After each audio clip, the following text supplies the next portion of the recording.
นับสนุนโดยยาน้ำแก้ร้อนในเขากุยขวดสีขาวฝาสีเขียวจากอ้วยอันโอสถ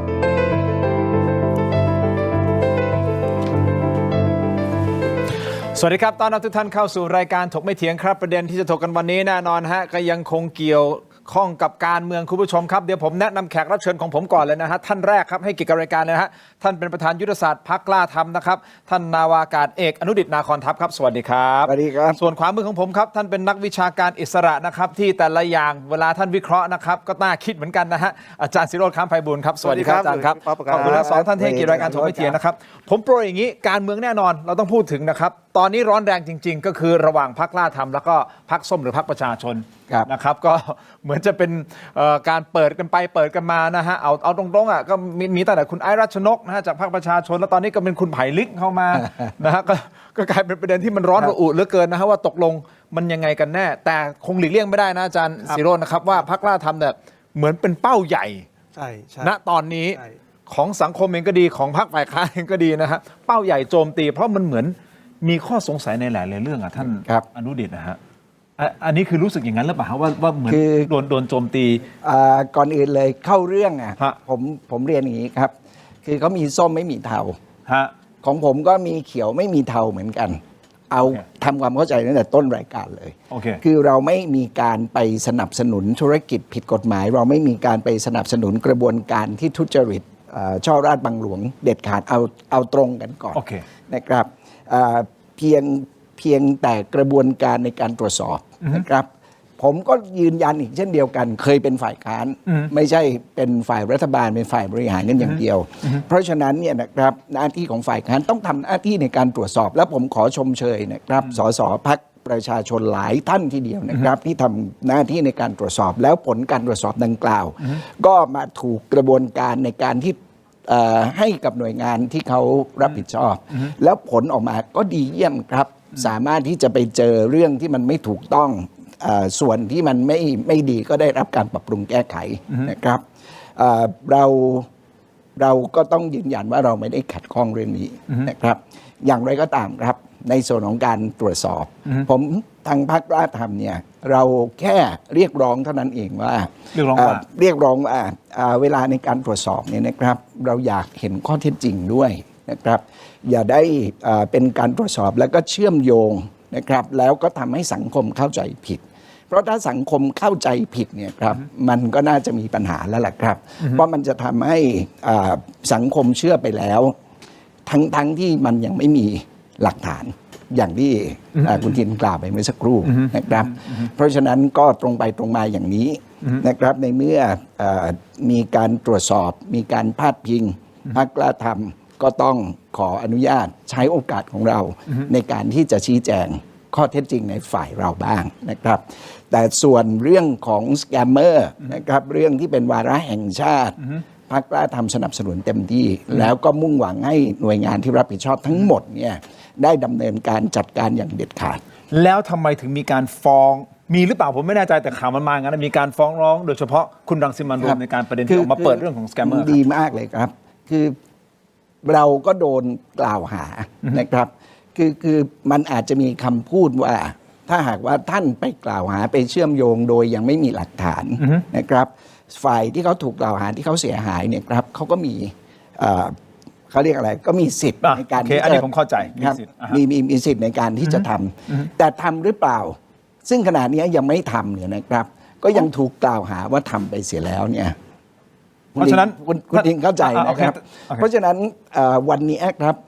มันเลยกลายเป็นข้อกล่าวหามันเดินไปไกลกว่าข้อเท็จจริงเยอะเลยครับก็เท่านั้นเองแต่ส่วนที่ท่านจะมาตรวจสอบฝ่ายบริหารนี่ผมยินดีนะครับแล้วก็พร้อมที่จะให้ตรวจสอบอย่างโปร่งใสได้ครับท่านอนุดิษฐ์ยังมีอีกหลายข้อเดี๋ยวผมคงมีเวลาแล้วก็ค่อยๆไล่ทีละข้อไปกับท่านนะฮะแต่อาจารย์ศิโรจน์มองมาจากข้างนอกอาจารย์ก็เป็นนักวิชาการที่เกาะติดเรื่องของการเมืองอย่างชัดเจนในหลายๆประเด็นนะฮะอาจารย์ก็มีการวิพากษ์วิจารณ์ในประเด็นของพรรคกล้าทำในบางเรื่องหรือเปล่าคือผมว่าก็เป็นเรื่องปกติที่ต้องมีการวิพากษ์วิจารณ์นะครับแล้วก็จริงๆไม่ใช่เฉพาะพรรคกล้าทำนะครับจริงๆทุกพรรคถ้ามีประเด็นนะครับถ้ามีประเด็นใช่เช่นต้องยอมรับว่าพรรคกล้าทำเนี่ยนะครับอันนี้พูดก็เกรงใจพี่ป๊อปเพราะว่าเรามีความสัมพันธ์ที่ดีกันมานานมากเลยนะครับก็ผมคิดอย่างนี้คือพรรคกล้าทำเนี่ยต้องยอมรับว่าในแง่ความเป็นพรรคการเมืองเมื่อเทียบกับพรรคอื่นๆเนี่ยมีเรื่องที่ ที่อาจจะทำให้คนตั้งคำถามได้เยอะจริงๆนะครับอย่างเช่นพูดตรงๆคุณธรรมนัสเป็นคนที่มีความโดดเด่นทางการเมืองนะครับแล้วความโดดเด่นของคุณธรรมนัสเนี่ยในสายตาสังคมเนี่ยมัน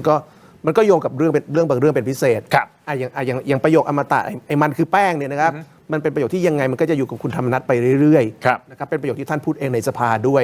ตอนที่ถูกอภิปรายนะหรือว่าเรื่องอดีตของท่านเนี่ยนะครับมันเป็นสิ่งที่แก้ไขไม่ได้เพราะฉะนั้นภาพอย่างเงี้ยมันติดตัวพอมันติดตัวมันก็ติดพักพอมันติดพักปุ๊บเนี่ยพอมันมีอะไรเกี่ยวกับพรรคกล้าทำปุ๊บเนี่ยคนก็จะมีความสะดุดคนก็จะมีความตลอดเวลาเรื่องที่เป็นข้อเท็จจริงยังไงก็แก้ไม่ได้นะครับหรือว่าเรื่องของสสท่านที่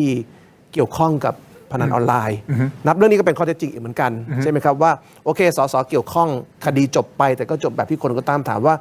จบแบบตำรวจกลับคำให้การอย่างนี้เนี่ยนะครับเวลามันมีคดีความของนักการเมืองแล้วตำรวจกลับคำให้การในสังคมไทยก็จะต้องมีคำถามว่าการกลับคำให้การเขามันกลับยังไงลูกน้องติดหมดนายไม่ติดเพราะตำรวจกลับคำให้การมันก็จะมีความกลับมาเพราะฉะนั้นผมว่าเราปฏิเสธไม่ได้ว่าพรรคการเมืองแต่ละพรรคมีเอกลักษณ์เป็นของตัวเองอย่างนี้กันบังเอิญเอกลักษณ์ของพรรคกล้าทำเนี่ยมันมีเรื่องให้คนตั้งคำถามได้เยอะมีเรื่องให้คนวิพากษ์วิจารณ์ได้เยอะอย่างพี่ป๊อปอนุดิษฐ์เนี่ยมาก็คือมาช่วงหลังใช่ไหมครับเพิ่งเข้ามาในช่วงนี้แต่ว่าสไตล์กล้าทำเนี่ยเขาเป็นอีกแบบหนึ่งอย่างเงี้ยมานานแล้วนะครับคือว่าอาจจะถูกมองว่าเป็นพรรคซึ่งดึงคนเข้าพรรคไปเยอะนะครับแล้วเวลาดึงคนเข้าพรรคไปเยอะก็อาจจะไม่ค่อยเข้มข้นนะครับเรื่องของคุณภาพหรือเปล่า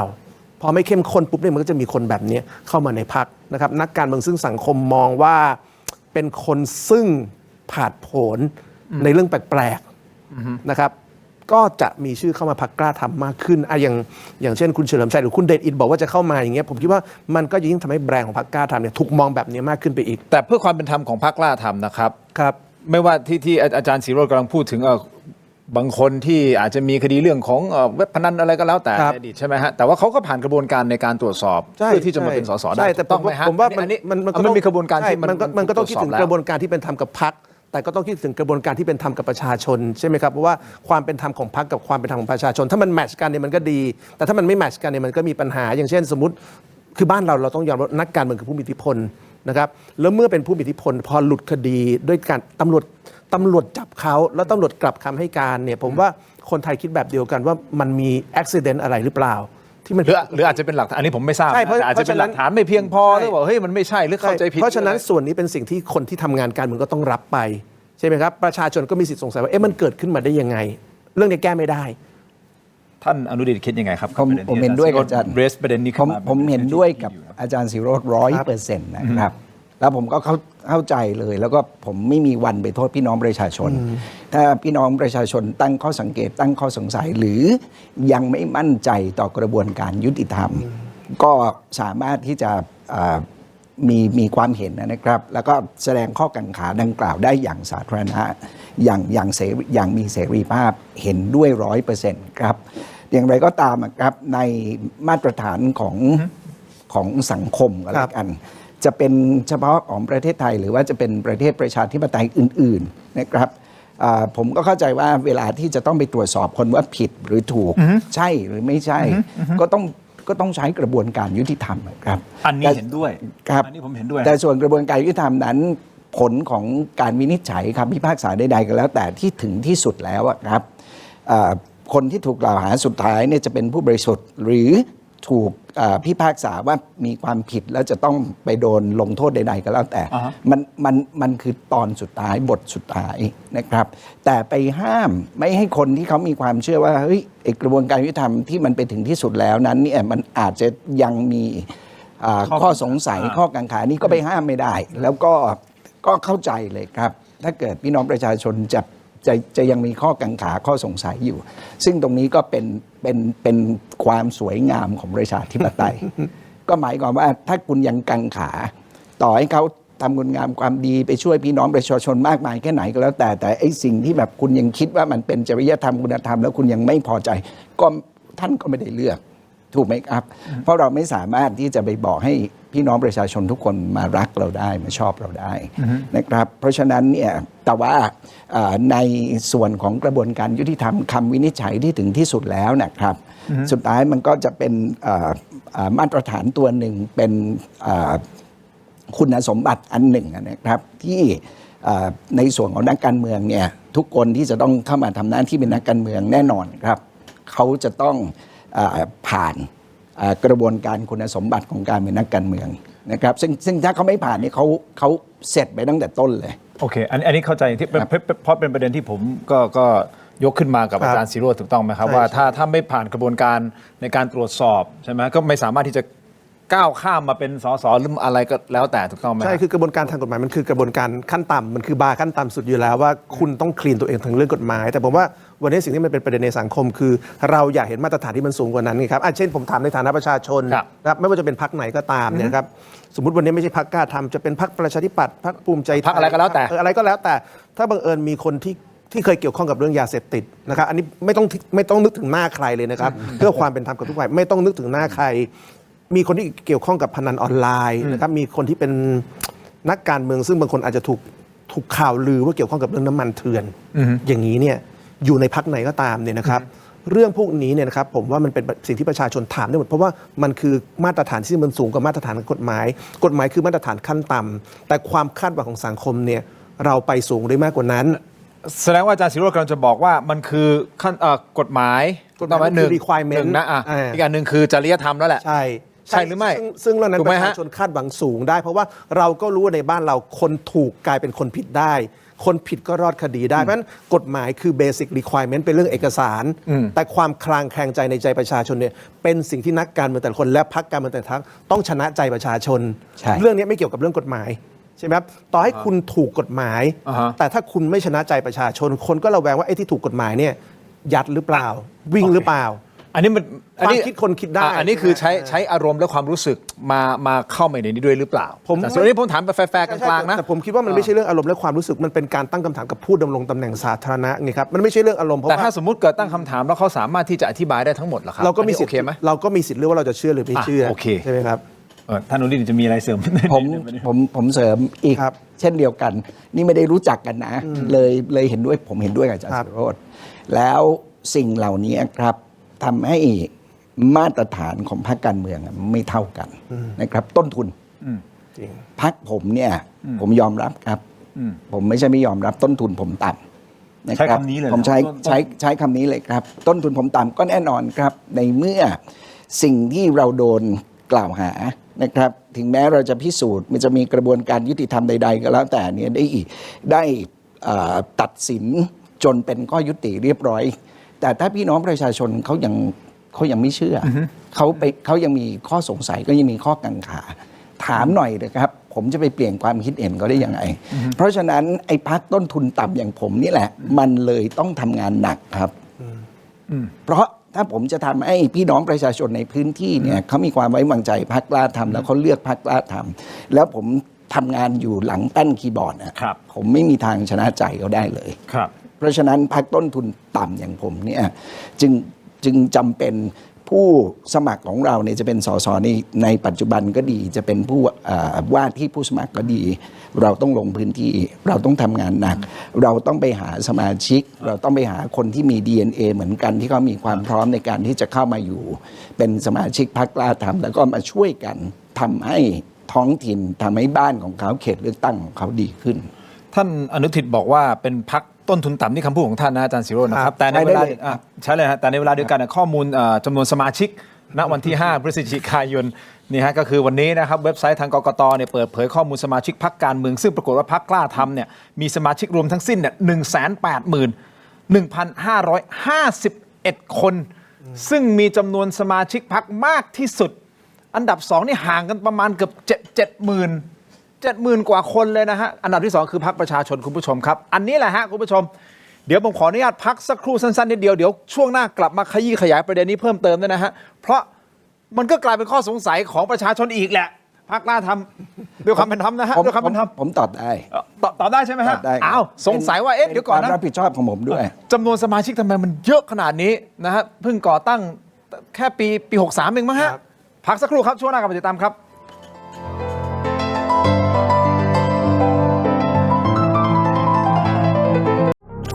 ดีขนาดนี้อย่ารอช้า สายเกม สายลงทุน สาย AI สายเทคต้องไม่พลาด ลดราคาพิเศษให้ทันที 2,000 บาท BrainTech Tri Screen จอเสริมอัจฉริยะ เปลี่ยนโน้ตบุ๊กธรรมดาให้ทำงานพร้อมกันได้ถึง 4 จอ ดีไซน์พับเก็บง่าย พกพาสะดวก มี 2 รุ่นให้เลือก 17,900 บาทสำหรับรุ่น 14 นิ้ว และ 19,900 บาทสำหรับรุ่น 16 นิ้ว สั่งซื้อออนไลน์ได้แล้ววันนี้เพียงค้น BrainTech Tri Screen หรือ Advice ทุกสาขาทั่วประเทศ BrainTech Tri Screen where thinking meets technology สวัสดีครับ ผมชัยพัฒน์สีทองนะครับผู้จัดการฝ่ายไปรษณีย์เขต 8 เราได้ช่วยชุมชนในการนำสินค้านะครับที่ชุมชนผลิตนะครับเข้าสู่การจำหน่ายผ่าน thailandpostmart.com นะครับ ก็อยากจะฝากสินค้าของชุมชนบ้านปากน้ำปากพญาให้กับพี่น้องนะครับที่อยู่ทั่วประเทศไทยนะครับช่วยกันสนับสนุนช่วยกันอุดหนุนนะครับโดยผ่านไปรษณีย์ไทยนะครับเพื่อที่จะให้ชุมชนได้เกิดความยั่งยืนนะครับ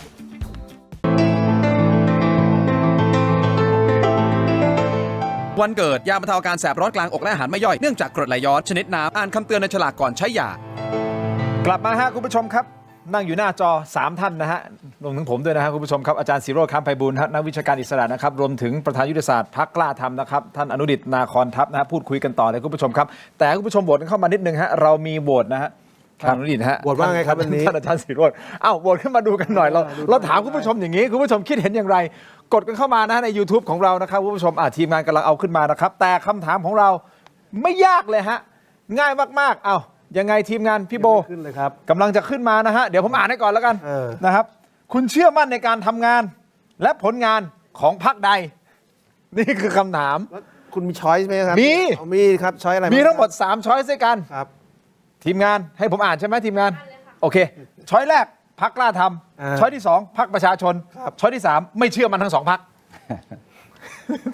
โหวตเข้ามาหน่อยนะใน YouTube นะครับพูดคุยกันต่อคุณผู้ชมครับในระหว่างที่ทุกท่านกดโหวตนะครับอย่างที่ผมเรียนไปใน โหวตแล้วนะฮะเนี่ย นี่มาแล้วนี่ขอบคุณท่านทีมงานน่ารักมาก โหวตไปแล้วครับ เนี่ยนี่โหวตแล้วใช่ไหมอาจารย์ แล้วครับผมว่าพรรคภูมิใจไทยครับ มันไม่เกี่ยวมันไม่ได้อยู่ในตัวเลือกแต่ที่แน่ๆผมถามทิ้งท้ายในช่วงที่แล้ว ครับ นะฮะคุณผู้ชมครับเอาอินโฟกราฟิกขึ้นมานะจำนวนสมาชิกพรรคนะที่มีจำนวนมากที่สุดก็คือพรรคกล้าทำนะที่ 181,551 คนรองลงมาอันดับ 2 อยู่ที่ 17,243 ตามมาด้วยพลังประชารัฐ 72,000 กว่าประชาธิปัตย์อยู่ที่ 66,000 กว่าแล้วก็ประชาธิปไตยใหม่ 66,000 กว่าแล้วประชาธิปัตย์อยู่ที่ 62,000 กว่านะฮะนี่คือข้อมูลจากกกต.ณวันนี้ 5 อันดับนะครับซึ่งอันดับแรก 181,551 ที่ท่านอนุดิษฐ์บอกว่าพรรคกล้าทำนะครับคุณทินคุณผู้ชมครับเป็นพรรคที่ต้นทุนต่ำแล้วใช้คำนี้ได้เลยว่าพรรคต้นทุนต่ำเลยต้องทำงานหนักยิ่งขึ้น ก็เลยไม่แน่ใจว่าตัวนี้มันไปสะท้อนกับจำนวนสมาชิกพรรคหรือเปล่า เดี๋ยวผมขอเนี่ยไปที่อาจารย์ศิโรจน์ก่อนที่จะมาที่ท่านอนุดิษฐ์นะฮะอาจารย์ศิโรจน์มองตัวเลขนี้ยังไงเพราะหลายคนตั้งคำถามเหลือเกินเฮ้ยมันประหลาดนะแล้วก็ยิ่งมีข่าวเลยนะมีคนเอาบัตรประชาชนไปสมัครสมาชิกพรรคโดยที่เจ้าตัวเองไม่รู้เพิ่งมารู้ที่หลังอ่ะก็เลยเกิดคำถามว่า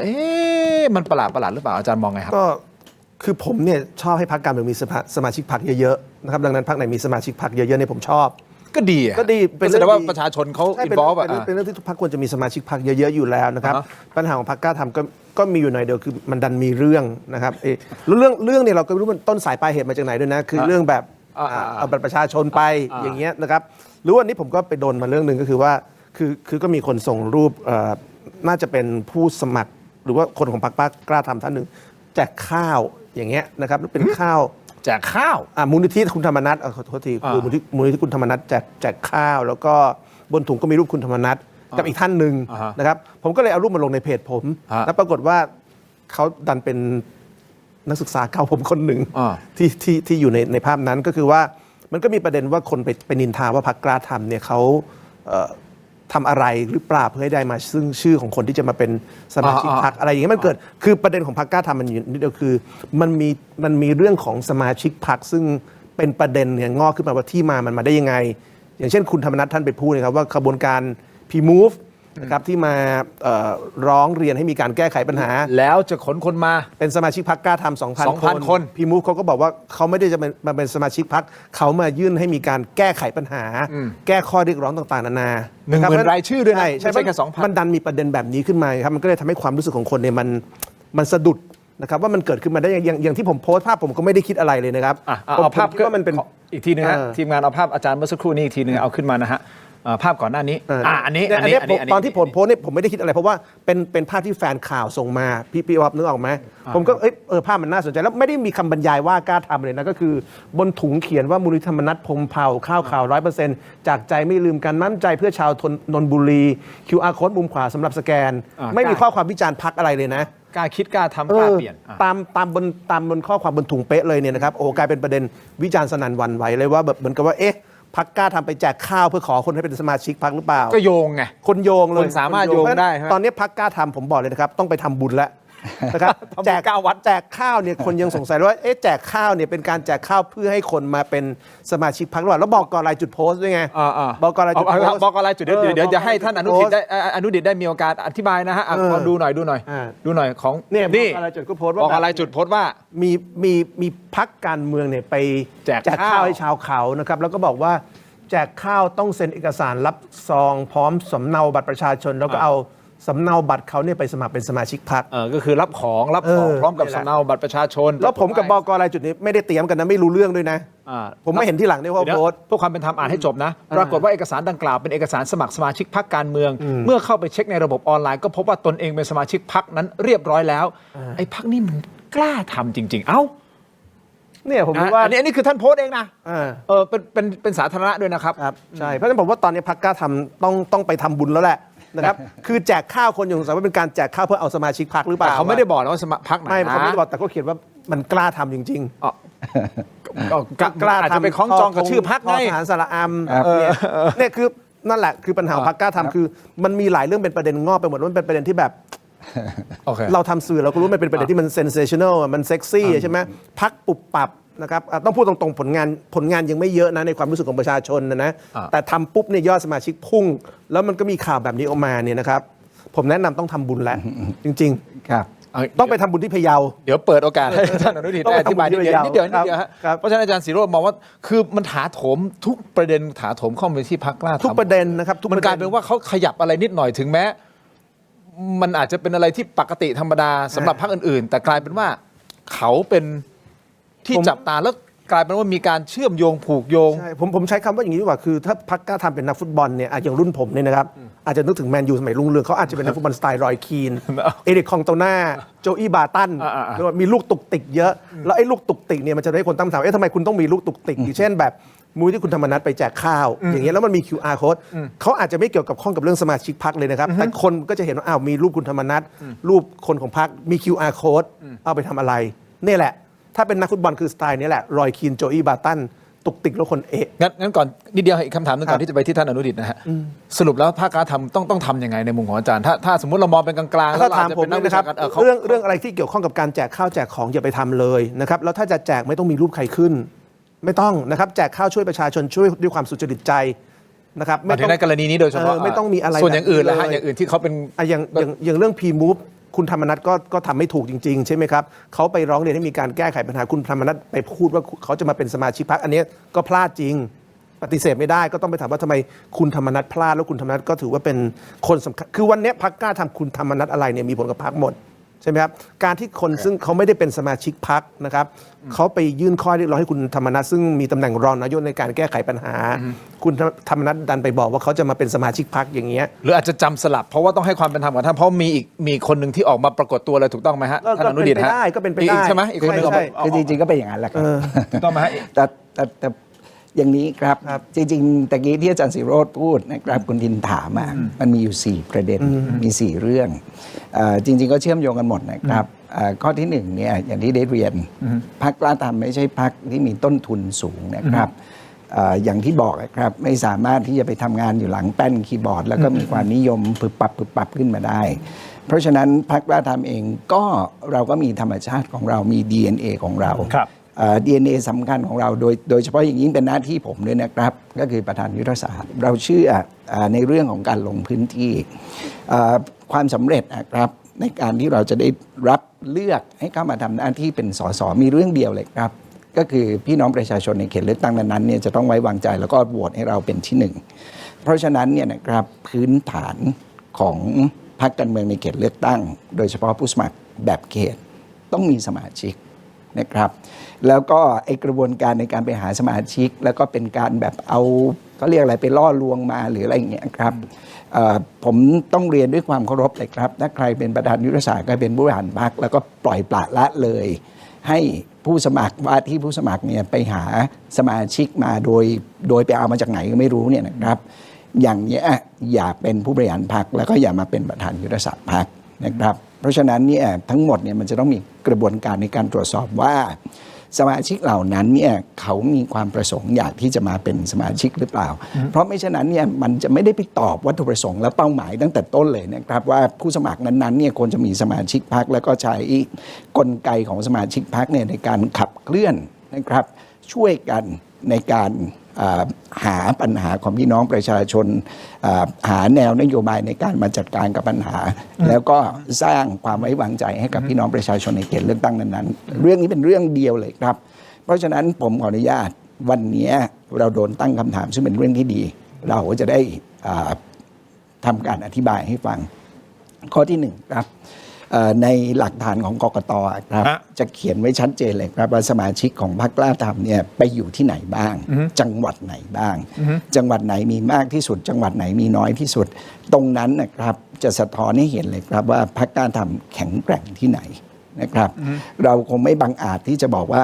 เราจะไปชนะเลือกตั้งทั้ง400เขตเป็นไปไม่ได้นะครับแต่ในวันนี้ครับต้นทางของความสำเร็จก็คือการที่ตัวของผู้สมัครนั้นๆเนี่ยเขาสามารถที่จะมี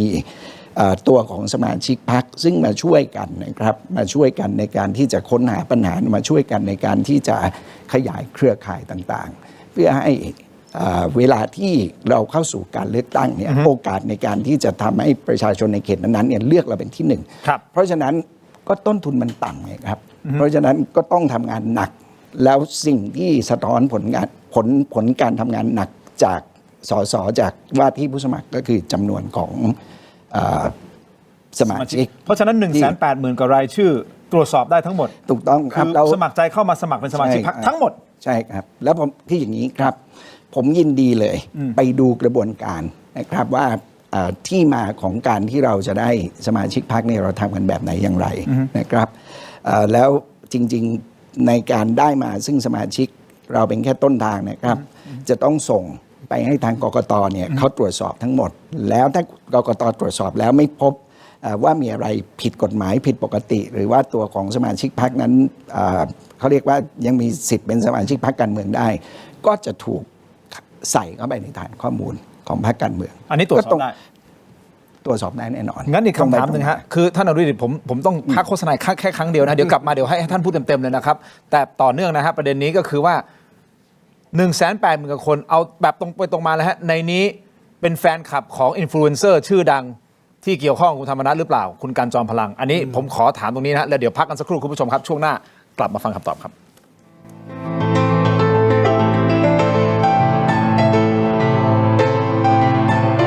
กลับมาอีกครั้งกับหลักสูตรที่ทุกคนรอคอย AI Transformation for Marketing and Media Season 2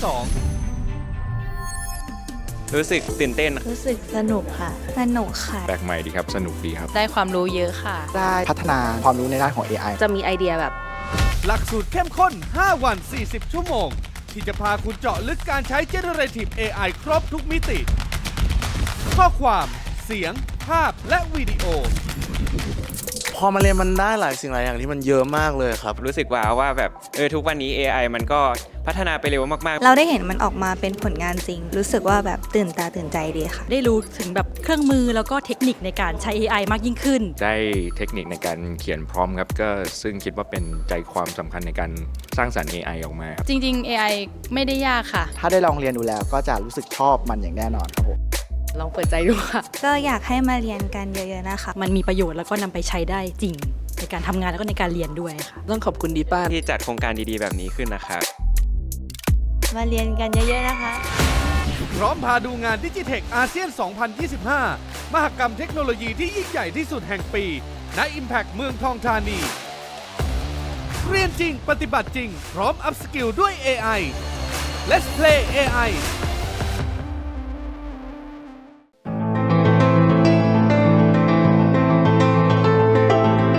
สนับสนุนโดย Lift Up Your Life สร้างสรรค์ความสุขให้ชีวิต Seagull Electric บริษัท HK Pharmaceutical จำกัดมุ่งมั่นพัฒนายามาตรฐานสากลประชาชนเข้าถึงง่ายกลับมากันต่อนะครับคุณผู้ชมครับยังอยู่กับท่านอนุดิษฐ์นะฮะแล้วก็อาจารย์ศิโรจน์นะครับพูดคุยกันต่อเลยนะอาจารย์ศิโรจน์ผมขออนุญาตนะครับเพราะว่ายังค้างคากับคุณอนุดิษฐ์อยู่นะครับเกี่ยวกับประเด็นที่เราพูดคุยกันก่อนหน้านี้นะฮะเรื่องของสมาชิกพรรคนะฮะแล้วคำถามที่ผมถามทิ้งในช่วงท้ายนะของช่วงที่แล้วนะฮะผมถามตรงๆเลยฮะว่า 180,000 คนเนี่ยเป็นอานิสงส์มาจากแฟนคลับของคุณกันจอมพลังหรือเปล่าแบบตรงๆทำไมอยู่ดีๆพุ่งพรวดมาขนาดนี้ผมคิดว่าไม่ใช่นะครับที่ไม่ใช่เนี่ยเพราะว่าในแต่ละเขตเลือกตั้งครับก็จะมีตัวของสสหรือว่ามีตัวของท่านผู้สมัครซึ่งผมยกตัวอย่างผมเองผมเคยเป็นสสเขตสายไหมนะครับในพรรคการเมืองเก่าของผมถามว่ามันเป็นวิธีการที่แบบผมอยากจะหากลุ่มที่เขาเห็นด้วยกับนโยบายของผมเห็นด้วยกับสิ่งที่พรรคการเมืองของผมทำหรือเปล่าผมทำครับถ้าผมจำไม่ผิดเนี่ยเขตเลือกตั้งผมเนี่ยมีสมาชิกพรรคของผมมากที่สุดในกรุงเทพในเขตเลือกตั้งของผมเองนะครับเพราะฉะนั้นมันก็เป็นหลักการเดียวกันเลยครับก็คือถ้าหากเราขนาดตัวเราจะไปขอให้พี่น้องประชาชนไว้วางใจแต่เรายังหาคนมาเป็นสมาชิกพรรคให้มาเชื่อในสิ่งที่เราทำไม่ได้อย่างนี้จะเป็นสสได้ยังไงอันนี้มันหลักการพื้นฐานนะครับก็อธิบายว่าทำไมถึงเป็น180,000เพราะว่าเราต้นทุนเราไม่ได้เยอะนะครับเราไม่ได้มีคะแนนธรรมชาติที่แบบเห็นแล้วแบบชอบเลยจากการโฆษณาต้องลงไปพื้นที่แล้วก็ไปทำแล้วก็ไปลงมือทำจริงๆแต่ด้วยความเป็นธรรมด้วยความเคารพท่านนะฮะคือถ้ามาเปรียบเทียบกับพรรคประชาชนซึ่งเขาก็เป็นพรรคที่ชัดเจนในเรื่องของกระแสนะอาจารย์ศิโรจน์ถูกต้องไหมครับมาตั้งนานก่อนหน้าพรรคกล้าทำอีกถูกต้องไหมครับเขายังมีแค่สมาชิกแค่แสนนิดที่ห่างกันเยอะมากเลยมันเลยคือผมฟังท่านเลขาสรายุทธ์ท่านพูดนะครับท่านเองก็พูดชัดเจนผ่านรายการผมไม่ได้พูดเองนะครับแต่ว่าสะท้อนนิดนึงว่าอาจจะไม่ใช่นโยบายที่ท่านอยากจะหาสมาชิกเยอะๆท่านคิดว่าตอนนี้ท่านมีพอแล้วนะครับแต่ตรงข้ามกับพรรคกล้าทำนะครับผู้สมัครของเราเนี่ยถ้าท่านยังไม่สามารถที่จะทำให้โหวตเตอร์ของท่านในพื้นที่เนี่ยเชื่อได้มาเป็นสมาชิกได้เนี่ยมันก็ไม่รู้จะทำยังไงอันนี้รับได้กับการอธิบายต่อประเด็นที่อาจารย์ศิโรจน์พูดทั้งหมดประเด็นต่อไปเนี่ยนะครับก็คือเรื่องของ P-Move นะครับอาจารย์ศิโรจน์พูดถูก 100% อีกเช่นเดียวกันนะครับว่า P-Move ที่เข้ามาแล้วก็เขาเอารายชื่อหมื่นคนอะไรทั้งหลายทั้งปวงเนี่ยเป็นเรื่องหนึ่งไม่ใช่เรื่องนี้หรอกนะครับซึ่งผมเชื่อว่าคนที่ทำงานเป็นรองนายกนะครับในสิ่งที่ท่านเจอทุกวันเนี่ยมันอาจจะพูดผิดได้แต่ไอ้ 2,000 ชื่อมีจริงใช่อันนี้ก็ยังบอกก็เป็นคนที่เขาทำสมาชิกนะครับแล้วก็มีพี่น้องที่เขามีอุดมการณ์เดียวกันเนี่ยเขาก็ทำกันมาซึ่งตรงนี้ผมว่าก็เป็นกระบวนการทางการเมืองที่ชอบนะครับเป็นกระบวนการทางการเมืองประชาธิปไตยปกติเรื่องที่2เรื่องที่3ครับก็คือมีการพูดในเรื่องว่าท่านสสพรรคการเมืองหนึ่งก็แล้วกันก็โพสต์นะครับแล้วก็บอกว่ามันมีการเอาชื่อของบุคคลที่มีเอาชื่อบุคคลที่เขาไม่ได้สมัครใจไปสมัครเป็นสมาชิกพรรคการเมืองใช้คำนี้ไปสมัครเป็นสมาชิกพรรคการเมืองแต่ CG ประกอบโพสต์ของท่านมันเขียนว่ากล้าทำเลยครับคือคุณทินตามผมทันนะเพราะฉะนั้นใครดูก็แล้วแต่ก็จะดูหมิ่นแล้วก็เกลียดชังพรรคกล้าทำเลยนะครับโดยเห็นจากโพสต์นี้เท่านั้นแต่ถึงวันนี้ครับแล้วพรรคกล้าทำเราก็ออกมาพูดนะครับเราบอกว่าช่วยเอารายชื่อของความผิดพลาดเหล่านั้นเพราะผมเชื่อว่ากระบวนการใดๆก็แล้วแต่ถ้ามันเป็นกระบวนการที่ตรงไปตรงมามันอาจจะมีข้อผิดพลาดหากมันมีข้อผิดพลาดเราจะได้รู้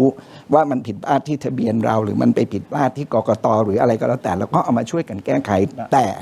มันไม่มีครับอย่างนี้ท่านอนุดิษฐ์ผมขออนุญาตนะคุณผู้ชมไปที่ออนไลน์ของเราตอนนี้นะครับ YouTube ใน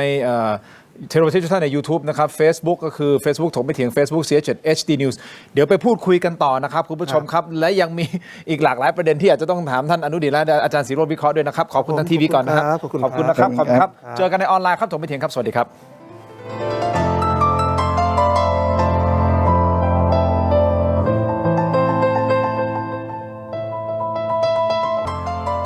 ต่อนะครับคุณผู้ชมถกไม่เถียงในช่วงของออนไลน์นะครับยังอยู่กับท่านนาวากาศเอกอนุดิษฐ์นาคอนทัพนะครับท่านประธานยุทธศาสตร์พรรคกล้าทำนะครับแล้วก็ท่านอาจารย์ศิโรจน์ ค้ำไพบูลย์นักวิชาการอิสระคุณผู้ชมถ้ายังไม่ได้โหวตช่วยกันโหวตเลยท่านใน YouTube ของเราถามท่านนะคำถามแบบง่ายๆตรงไปตรงมาคุณเชื่อมั่นในการทำงาน และผลงานของพรรคใดนะครับสองพรรคนี่แหละฮะระหว่างพรรคกล้าทำกับพรรคประชาชนถ้าไม่เชื่อทั้งสองพรรคเลยก็กดเข้ามานะฮะคอควายเดี๋ยวมาดูกันนะฮะว่าตอนท้ายของรายการผลโหวตจะเป็นยังไงซึ่งไม่มีผลใดทั้งสิ้นนะฮะท่านอนุดิษฐ์ครับไม่ต้องเกรงใจ ไม่ต้องกังวลใจไม่ใช่มันเกรงใจอ่ะโอเคฮะเดี๋ยวพูดคุยกันต่อคุณผู้ชมครับท่านอนุดิษฐ์พูดถึง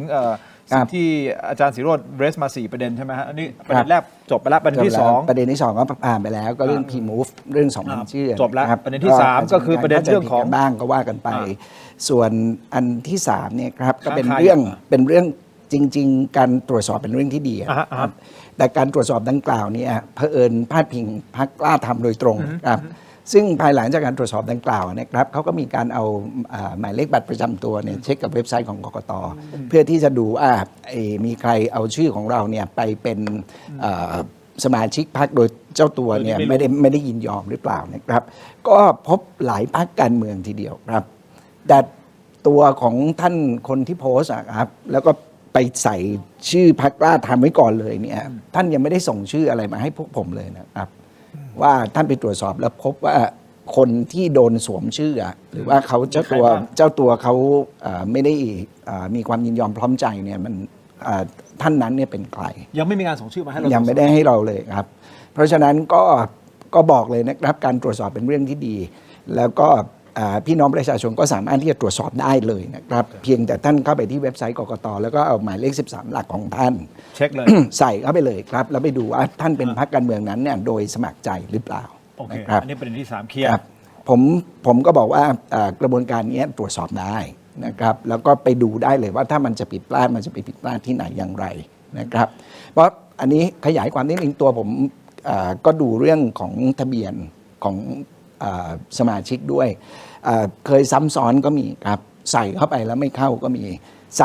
ใส่ของเราหมายถึงของพรรคกล้าทำไปแล้วเนี่ยแต่ยังไปปรากฏเป็นสมาชิกพรรคการเมืองอื่นก็พบครับแต่เรื่องเหล่านี้มันเป็นเออร์เรอร์ได้มันเป็นข้อผิดพลาดได้เพียงแต่มันมีการแก้ไขหรือเปล่านั่นหมายความว่าในประเด็นนี้อาจารย์ศิโรจน์ถ้ามีประชาชนที่ชมรายการอยู่แล้วไปเช็คปรากฏว่าชื่อของเขาไปปรากฏอยู่ในพรรคไหนก็ตามที่เขาไม่เคยสมัครน่ะต้องโวยวายครับโวยวายทันทีออกมาเลยใช่ไหมอาจารย์ใช่แล้วถ้าเกิดพรรคไหนทำเนี่ยมีสิทธิ์โดนลองยุบพรรคด้วยนะครับมันถึงขั้นยุบพรรคได้เลยยุบได้ครับคุณปลอมเอกสารเท็จสร้างสมาชิกพรรคอย่าลืมว่าสมาชิกพรรคเป็นที่มาของการได้เงินจากกกต.แต่ในเวลาเดียวกันอาจารย์อันนี้ผมเป็นกลางๆนะความหมายคือก็มีโอกาสที่จะแกล้งกันก็ได้เนี่ยครับเอาเบอร์ประชาชนแล้วไปใส่แล้วก็ฉะนั้นก็ต้องตรวจสอบก่อนไงครับแต่ว่าถ้าผิดจริงมันยุบพรรคได้เพราะว่ามันนำไปสู่คือจำนวนสมาชิกมันนำไปสู่การได้เงินจากกกต.โอเคมันเรื่องใหญ่แต่มันมีช่องโหว่ในการที่จะกั่นแกล้งกันก็ได้ใช่หรือไม่ผมถามถูกต้องไหมอาจารย์ก็ใช่ก็มีโอกาสก็ต้องตรวจสอบแหละครับโอเคอันนี้คือประเด็นที่3ก็ตรงไปตรงมาครับขอบคุณอาจารย์ศิโรจน์ครับเพราะว่าจริงๆเนี่ยผมคิดว่ามันก็เป็นเรื่องที่สามารถที่จะตรวจสอบแล้วก็เป็นสิทธิ์ของเราครับแล้วตัวพรรคกล้าทำผมยืนยันครับเราก็ไม่มีความประสงค์ที่จะไปเอารายชื่อหรือว่ามาเพิ่มสมาชิกพรรคโดยที่เขาไม่ยินยอมหรอกเพราะว่าผิดวัตถุประสงค์ที่ผมได้พูดไปตั้งแต่ตอนต้นคือที่วัตถุประสงค์เราอยากได้สมาชิกเพราะเราอยากให้เขตเลือกตั้งนั้นๆเนี่ยเรามีโอกาสที่จะชนะเลือกตั้งนะครับเพราะฉะนั้นเนี่ยประเด็นที่4ก็คือเรื่องเดี๋ยวสิแจกข้าวสารนี่ป่ะฮะผมเรื่องแจกอย่างนี้ครับผมเข้าใจว่าน่าจะเป็นเหตุการณ์น้ำท่วมนะครับแล้วก็ตัวของผู้สมัครเพราะตะกี้ผมเห็นเอาภาพขึ้นมาฮะภาพของน้องที่อยู่ข้างหลังเนี่ยเขาเป็นว่าที่ผู้สมัครอยู่ที่จังหวัดนนทบุรีชื่อคุณปราบรู้สึกใช่ไหมใช่ครับรู้สึกชื่อปราบคุณปราบน้องปราบซึ่งตอนนี้ครับอาจจะมีน้ำท่วมก็อาจจะมีชาวบ้านที่เขาประสบปัญหาเรื่องของกินของอะไรก็แล้วแต่น้ำท่วมมูลนิธิก็ไปช่วยผมว่าก็ตรงไปตรงมาแต่ว่าไอ้ตอนนี้ก็ถูกเชื่อมโยงอย่างที่บอกนะครับว่าท่านสมบัติบุญงามอนงค์ซึ่งผมว่าคุ้นเคยดีนะครับก็โพสต์ไปแล้วคนอ่านผมก็ไม่เชื่อว่าเขาจะคิดเป็นอย่างอื่นหรอกก็เขียนว่ากล้าทำซะอย่างนั้นเพียงแต่มันพ้องเสียงมันไม่ได้เป็นพ้องรูปก็ไม่เป็นไรครับผมมีหน้าที่มาชี้แจงก็คงจะต้องชี้แจงตามภาษา พรรคการเมืองต้นทุนต่ำครับ ผมเดี๋ยวก่อนผมต้องขัดใจหน่อยคือผมไม่อยากให้พี่ป๊อปพูดว่าพรรคพี่ต้นทุนต่ำพี่มีทั้งรองนายก มีทั้งรัฐมนตรีพรรคที่มีทั้งรองนายกรัฐมนตรีไม่ต้นทุนต่ำนะครับไปไหนมาไหนมีเฮลิคอปเตอร์มีแต่อะไรรอบเยอะไปหมดครับ ทุกคนคิด ไม่ต่ำ ถ้าทุกคนคิดแบบอาจารย์ศิโรจน์ดีอะ พรรคพี่ไม่ต้นทุนต่ำครับ ครับ แต่ว่าเรื่องแจกของช่วยน้ำท่วมเนี่ยโอเคไม่เป็นไรแต่ว่าเรื่องการเอารูปคุณธรรมนัสกับผู้สมัครขึ้นเนี่ยผมว่าอย่าทำเลยนะครับ เพราะมันจะถูกเชื่อมโย คื ง อ อีก มูลที่อื่นที่เขาช่วยคนก็มีเยอะแยะเขาก็ไม่ได้เอารูปขึ้น ครับ ใช่ไหมครับผมว่าเรื่องเอารูปขึ้นไม่เหมาะหรอกต้องพูดตรงๆนะครับไม่ว่าจะเป็นใครทำเนี่ยผมว่าเราไม่ควรท เราเดี๋ยวผมไปสะท้อน ำครับ โอเค แต่ไม่ต้องฟ้องผมนะครับ ผม ไม่อยากไปพะเยา ไม่มี ไม่มี โอเคงั้นผมขออนุญาตท่านอนุดิตไปที่อาจารย์ศิโรจน์นะฮะท่านอาจารย์ศิโรจน์ครับมีการแต่งตั้งนะครับข้าราชการการเมือง โอ้ อันเนี้ยเป็นอีกหนึ่งเป้า อันนี้เรื่องใหญ่อันนี้เรื่องใหญ่มาก เอางี้ตรงๆก็คือเสนอแต่งตั้งคุณธนดลสุวรรณฤทธิ์นะฮะให้ดำรงตำแหน่งข้าราชการการเมืองตำแหน่งประจำสำนักเลขาธิการนายกรัฐมนตรี ครับ นะซึ่งคนนี้คือใครคนนี้นะน่าจะเป็นนักกฎหมายที่ดำเนินการฟ้องร้องคดีนะกับคุณรังสิมันต์โรมหรือเปล่าใช่ไหมฮะซึ่งรับมอบอำนาจจากนายเบนสมิธมันเลยกลายเป็นประเด็นขึ้นมาสำนักข่าวอิสราก็มีการโพสต์นะฮะกับประเด็นนี้นะฮะก็เลยถูกมองว่าเอ๊ะเดี๋ยวก่อนนะเอาคนที่ช่วยเรื่องกฎหมายของเบนสมิธซึ่งเบนสมิธก็ชื่อนี้ก็หลายคนก็ตั้งข้อสงสัยเหมือนกันนะว่าเอ๊ะตกลงคนนี้คือยังไงมีส่วนเกี่ยวข้องไงกับคุณธรรมนัสถูกต้องไหมฮะแล้วก็มาแต่งตั้งให้เป็นข้าราชการการเมือง แล้วเป็นข้าราชการการเมืองที่ต้องย้ำว่าเป็นตำแหน่งใหญ่นะครับคือ อันนี้อาจารย์ศิโรจน์มองไงในประ คื เด็ อน ตำแหน่งนี้ที่คุณธนดลได้เนี่ยคือตำแหน่งระดับเดียวกับที่คุณเสกสกลเคยได้นะครับเพราะเป็นตำแหน่งใหญ่นะครับอย่าคิดว่าเป็นตำแหน่งเล็กๆแบบผู้ติดตามเป็นตำแหน่งเกรดเดียวกับที่คุณเสกสกลเคยได้ ในยุคที่คุณเสกสกลรุ่งเรืองในทำเนียบรัฐบาลนั้นตำแหน่งนี้ใหญ่นะครับอันที่หนึ่งอันที่สองคือกรณีการที่คุณธนดลเป็นทนายเบนสมิธเนี่ยมันก็เป็นสิ่งที่คนตั้งคำถามอยู่แล้วใช่ไหมครับคือคุณเบนสมิธข้อที่จริงเป็นยังไงก็เถียงกันได้ แต่ว่าในมุมมองคนไทยเนี่ย perception มันเป็นแบบหนึ่งไปแล้วแหละว่าเขาเกี่ยวข้องกับเรื่องอะไรบ้างนะครับแล้วในความเกี่ยวข้องเนี่ยก็ต้องย้ำว่าตรงส่วนที่เกี่ยวข้องเนี่ยนะครับมันไปถึงขั้นรัฐมนตรีคนหนึ่งที่ถูกกล่าวหาว่าพัวพันกับเรื่องนี้ถูกคุณอนุทินขอให้ออกไปแล้วนะ จนต้องลาออก จนต้องลาออกไปแล้วใช่ไหมครับนั้นตัวเรื่องความรู้สึกของประชาชนเนี่ยนะครับผมว่าพรรคกล้าทำไม่ควรจะตั้งคุณธนดลไปดำรงตำแหน่งนี้เลยไม่มีประโยชน์อะไรเลยในการตั้ง หรือมันเป็นการตอบแทนอะไรหรือเปล่าผมไม่รู้เพราะทางการเมืองเขาจะบอกว่านะตอบแทนทางการเมืองเพราะจริงๆเขาเป็นอดีตที่ปรึกษากฎหมายให้กับคุณธรรมนัสใช่ไหมล่ะ ถ้าเกิด คุณธนดล ยิ่งตั้งเพื่อตอบแทนยิ่งเป็นปัญหา ไม่รู้ ากขึ้ อันนี้ ใช่ไหมครับ ภาษาการ มันยิ่งไม่ควรจะเป็นนะครับแล้วก็โอเคภาพคุณธนดลในแง่การเมืองเนี่ยก็ฉูดฉาดเยอะก็บอกอย่างที่บอกพรรคกล้าทำเขาเป็นสไตล์แบบรอยคีนโจอี้บาร์ตันนะครับคือตอนที่คุณธรรมนัสอยู่พลังประชารัฐกับลุงป้อมเนี่ยนะครับตอนที่เขาอยากจะออกจากพลังประชารัฐมาทำกล้าทำเนี่ยมันก็มีประเด็นที่คุณธนดลไปเปิดเรื่องหวานใจใช่ไหมครับแล้วไปบอกว่าคนนั้นคนนี้เป็นหวานใจลุงป้อมนะครับมีรีสอร์ทแล้วจะไปเล่นเขาเรื่องฟอกเงินนะครับพอลุงป้อมนะครับยอมให้คุณธรรมนัสออกจากพรรคพลังประชารัฐมากล้าทำคุณธนดลบอกว่าเลิกตรวจสอบเรื่องหวานใจแล้วเลิกตรวจสอบเรื่องฟอกเงินแล้วเพราะเดี๋ยวจะถูกมองว่าเป็นข้าราชการการเมืองไปกลั่นแกล้งข้าราชการประจำมันคือความฉูดฉาดแบบนี้นะครับผมว่าไม่ใช่สิ่งที่ดีกับใครเลยนะครับแล้วก็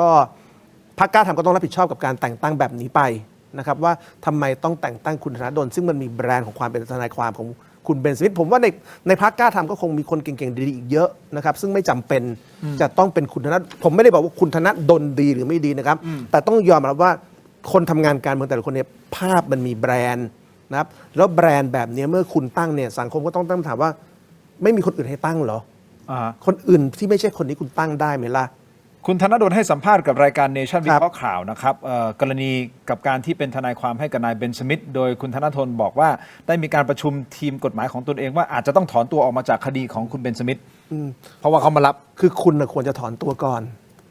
ไม่ใช่มีตำแหน่งแล้วค่อยไปถอนตัวอันนี้คือข้อที่หนึ่งอันที่สองคือผมก็ยังย้ำว่าพรรคไม่ควรตั้งคนอื่นคิดยังไงไม่รู้นะแต่ผมพูดในคราวนี้พูดในฐานะประชาชนซึ่งเป็นเจ้าของภาษีซึ่งคุณธนดลเข้าทำเนียบด้วยเงินภาษีของผมแล้วนะภาษีของพวกเรานะเป็นเงินเดือนให้คุณธนดลเนี่ยผมว่าพรรคไม่ควรตั้งเขานะครับเพราะตั้งปุ๊บมันก็เป็นปัญหากับพรรคคนก็วิพากษ์วิจารณ์นะเดี๋ยวผมเปิดโอกาสให้ท่านอนุดิตได้อธิบายแน่นอนนะครับแต่ว่าเนื่องจากว่าอาจารย์ศิโรจน์เดี๋ยวจะต้องอีกสักพักหนึ่งสัก 2-3 นาทีต้องไปแล้วก็เลยขอถามแบบต่อเนื่องกันเลยนะครับพรรคกล้าทำโดนเรื่องของข้อสงสัยเกี่ยวเรื่องของโควต้าสลากกินแบ่งรัฐบาลด้วย ครับ นอกเหนือจากนี้ยังมีอะไรนะเรื่องของเงินนักกีฬาอีก ครับ คือถูกตั้งคำถามเยอะเหลือเกิน อาจารย์ศิโรจน์เอารวมๆเลยนะครับ คือถ้ามันมีคำถามเยอะขนาดเนี้ยผมว่ามันเป็นขวากหนามอะไรบางอย่างเกี่ยวกับพรรคนี้ มันก็เป็น แต่ มาก แต่ในเวลาเดียวกัน นะครับ ในเวลาเดียวกันเขามีสมาชิกพรรคเยอะมากนะ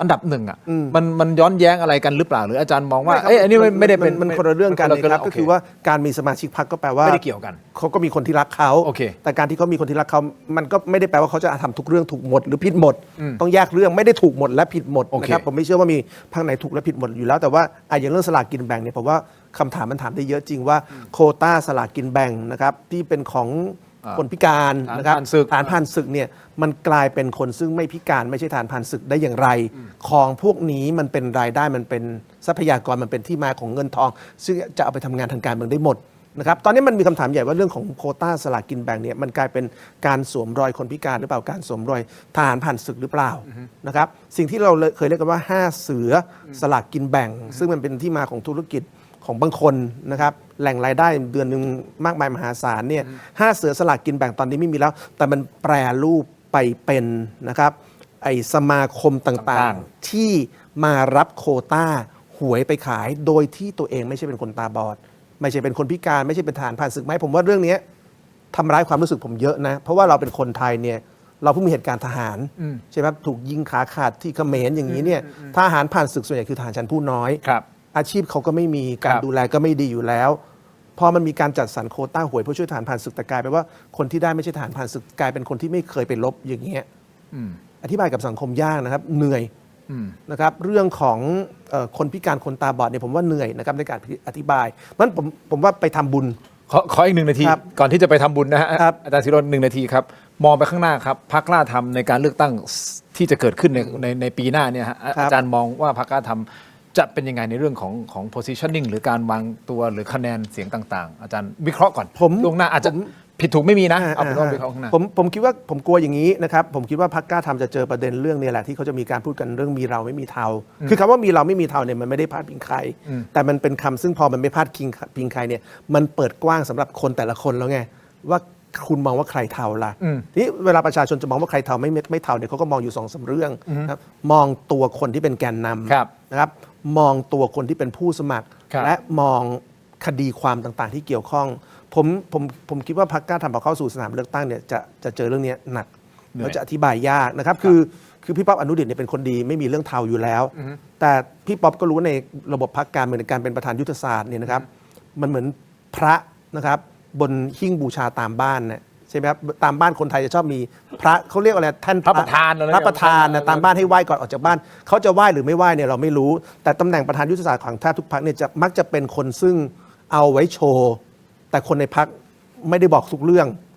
งนะครับผมเนี่ยเป็นห่วงพี่ป๊อปว่าพี่ป๊อปเป็นประธานยุทธศาสตร์แต่คนอื่นในพรรคไม่ทำอะไรมันอาจจะไม่บอกพี่ทุกเรื่อง เช่นคนที่มันมีคดีต่างๆ คนที่มันเกี่ยวข้องอาจจะเคยเกี่ยวข้องกับพนันออนไลน์ไปทำอะไรคงไม่บอกพี่นะครับหรือว่าคนที่มันลงพื้นที่ไปถ้าเกิดอย่างบก.อะไรจุดผมไม่รู้จริงหรือไม่จริงที่บอกว่าแจกข้าวแล้วขอบัตรประชาชนเนี่ย อันนี้เราไม่รู้อันนี้ เราไม่รู้ ท่านบก.เขาโพสต์ท่านก็ต้องรับผิดชอบใน ใช่ สิ่งที่ท่านโพส ที ต์ นี้เราก็ไม่รู้ว่าคนอื่นในพรรคเนี่ยเขาจะคิดแบบประธานยุทธศาสตร์หรือเปล่า ครับ คนอื่นในพรรคอาจจะคิดว่าเฮ้ยประธานยุทธศาสตร์อยากให้พรรคเพิ่มสมาชิก ครับ เพราะฉะนั้นเราแอบไปทำแบบนี้เราไม่บอกประธานยุทธศาสตร์อย่างเงี้ย ก็เป็นไปได้ ใช่ไหมครับเพราะฉะนั้นตำแหน่งประธานยุทธศาสตร์เนี่ยเป็นตำแหน่งที่ทุกขลาภ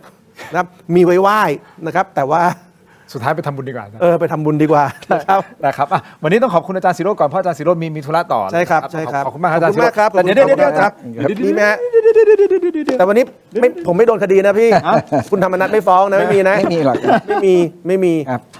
อย่างนี้เดี๋ยวผมค่อยขายของแต่ว่าผมจะมอบให้ก่อนเลยนะฮะอันนี้ก่อนเลยไมบาซินก่อน ได้ครับขอบคุณครับ นอกเหนือจากไมบาซินนี่ย โอเคครับเยี่ยมครับ นี่ยาธาตุน้ำขาว 49 บาทตราหาร โอ้ คู่อันนี้ของดีฮะ อันนี้ของดีครับ เข้าถึงง่ายมาก 49 โอเคครับ บาทเนี่ยครับ เยี่ยมครับ แล้วก็มีฮะวันเดย์วิตามินด้วย โอ้ดีครับไว้กินทานเวลาไม่ได้กินข้าว แล้วเวลาต้องเดินทางไปพะเยา ไม่ไป ไม่ไปโอเค ไปพะเยาเดี๋ยวผมอาจจะไปด้วยหรือเปล่าผมไม่แน่ใจ โอเค วันนี้ขอบคุณนะครับ ขอบคุณครับขอบคุณครับ ขอบคุณครับทีมงานนะเดี๋ยว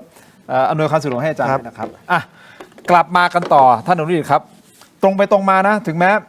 อาจารย์ศิโรจน์จะรู้จักกับท่านอนุดิษฐ์ถูกต้องไหมฮะแต่ว่าแน่นอนพอเราพูดถึงเรื่องของงานก็คืองานเนาะส่วนตัวก็คือส่วนตัวนะครับ ใช่ครับ แน่นอนผมก็ไม่มีอะไรที่บาดหมางเรื่องส่วน ถู ตัว กต้องครับ แต่ว่าคำถามต่างๆ มันก็ ครับ หลีกเลี่ยงไม่ได้ ครับ ถูกต้องไหมครับ ถูกต้องครับ เอาไอการแต่งตั้งบุคคลมาเป็นนักการเมืองตรงนี้ที่เอาตรงๆคือคุณธนาดลเนี่ยท่านจะตอบในประเด็นนี้ยังไงที่จะไม่ให้คนมันคลางแคลงสงสัยเพิ่ม ก็ เติม เมื่อได้รับการแต่งตั้งเข้าใจว่าเขาก็ลาออกจากการทำหน้าที่ แต่เอาจริงๆอะครับผมว่าทนายความเนี่ยก็เป็นอาชีพสุจริต และก็ตัวทนายความเองนั้นเนี่ยก็ต้องบอกว่ามีทั้งทนายโจทย์และก็ทนายจำเลย ครับ ถ้าเราวันนี้ครับถ้าเกิดสังคมในประเทศไทยเราบอกว่าถ้าเกิดไปเป็นทนายความโจรสมมุติ หรือเขายังไม่ได้เป็นด้วยหรอกเราใช้เปลี่ยนคำใหม่ ทนายผู้ถูกกล่าวหากับทนายของผู้กล่าวหานะครับ ซึ่งจะเป็นสองฝั่งนี้เขาก็สุจริตนะอันนี้อีกมุมมองหนึ่งแล้วกัน ภายใต้รัฐธรรมนูญทุกคนสุจริตจนกว่าจะมีการพิสูจน์จากศาลเป็นที่สุด คือถ้าทนายไปว่าความครับให้กับผู้ถูกกล่าวหา แล้วก็ทนายความต้องเลวไปด้วยเนี่ยผมว่ามันก็อาจจะไม่เป็นธรรมกับอาชีพทนายเลยนะครับ ถูกครับ อันนี้ข้อที่หนึ่งก่อน เห็นด้วย นะครับอีกประการหนึ่งอันนี้ต้องเรียนก่อนนะครับผมพูดไปตามข้อเท็จจริงก่อนแล้วกันนะครับส่วนตั้งแต่ตอนต้นรายการเนี่ยผมแสดงจุดยืนแสดงความชัดเจนไว้เรียบร้อยแล้วว่าผมไม่ได้เห็นด้วยกับการกระทำใดๆก็แล้วแต่ที่ผิดกฎหมายนะครับแต่ถ้าบุคคลหนึ่งเนี่ยเขาเดินทางเข้าประเทศไทยได้ออกประเทศไทยได้ไปต่างประเทศได้ เข้าไปต่างประเทศออกต่างประเทศได้ปกติไม่ได้มีหมายจับนะครับในประเทศไทยไม่ได้มีหมายแดงของอินเตอร์โพลในสถานะของคนคนนั้นจะเป็นใครก็แล้วแต่นะครับก็ยังถือว่าถ้าเขาเดินทางได้ปกติไม่ได้มีหมายจับอะไรเขาก็ยังเป็นบุคคลที่ยังเป็นแค่ผู้ถูกกล่าวหายังไม่ได้เข้าสู่กระบวนการในการที่ถูกชี้มูลด้วยซ้ำไปเพราะฉะนั้นเนี่ยครับทั้งหลายทั้งปวงที่ผมพูดนะครับวันนี้ถ้าเกิดเราเอาข้อกล่าวหาไปเดินข้างหน้าข้อเท็จจริงครับผมคิดว่ามันก็สร้างความเกลียดชังผมดูคอมเมนต์นะครับผมฟังผมก็เข้าใจนะครับถ้าเขาคือณวันนี้มันเหมือนกับสังคมได้ตัดสินใจบางส่วนก็แล้วกันได้โดยเฉพาะผู้ที่แบบอยู่กับสื่อฟังเยอะๆนะครับอ่านเยอะๆโดยที่ยังไม่ได้ไปดูข้อเท็จจริงนะครับเพราะฉะนั้นเนี่ยกรณีของคุณธนาดลเนี่ยผมคิดว่าข้อที่หนึ่งเขาเป็นทนายความถ้าเขาจะไปรับว่าความก็ยังถือว่าตัวเขาเองเขาก็เป็นคนที่สุจริตนะครับและแล้วตัวเขาเนี่ยครับเมื่อเขามีคุณสมบัติที่จะเข้าไปทำงานแล้วเมื่อเขาได้รับการแต่งตั้งแล้วเขาลาออกจากสิ่งที่สังคมตอนนี้เขาเป็นบุคคลสาธารณะทันทีตอนนี้ก็เป็นทนายความยังแต่ตอนที่เขาเข้ามาเป็นข้าราชการการเมืองแล้วเขาก็แสดงความชัดเจนว่าเขาลาออกกับสิ่งที่สังคมยังคลางแคลงใจอยู่เนี่ยผมว่าตรงนี้ก็ต้องให้ความเป็นธรรมเขาด้วยก็เท่านั้นแหละครับเพราะผมไม่ใช่ธนาดลอันนี้แน่นอนฮะอย่างที่ท่านอนุดิษฐ์พูดนะว่าตราบใดที่ยังไม่มีการตัดสินหรืออะไรยังไงทุกคนเลยนะจากศาลเป็นที่สุดแล้วเนี่ยก็คือทุกคนยังบริสุทธิ์อยู่แล้วผมก็ไม่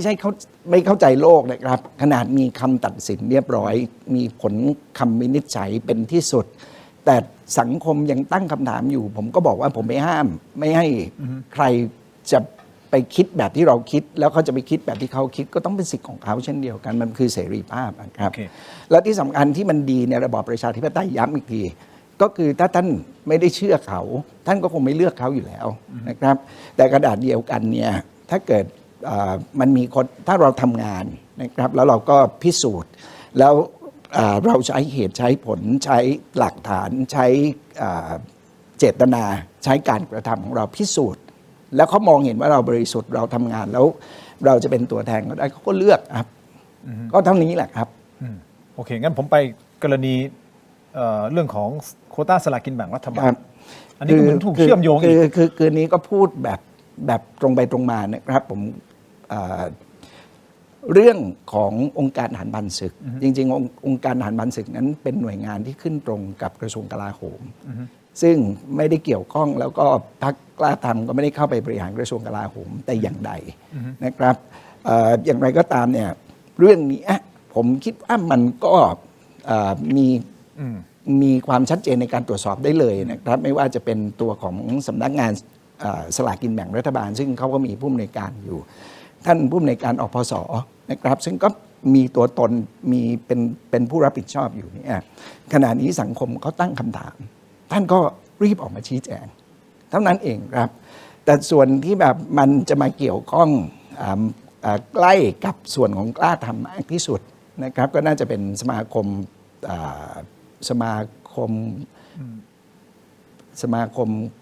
ผู้พิการทางสายตานะครับสมาคมกีฬาของผู้พิการทางสายตานะครับซึ่งอาจจะพูดว่ามันมีเรื่องของโควต้ามีเรื่องอะไรก็สุดแล้วแต่ก็ขอเรียนว่าจริงๆเรายังมา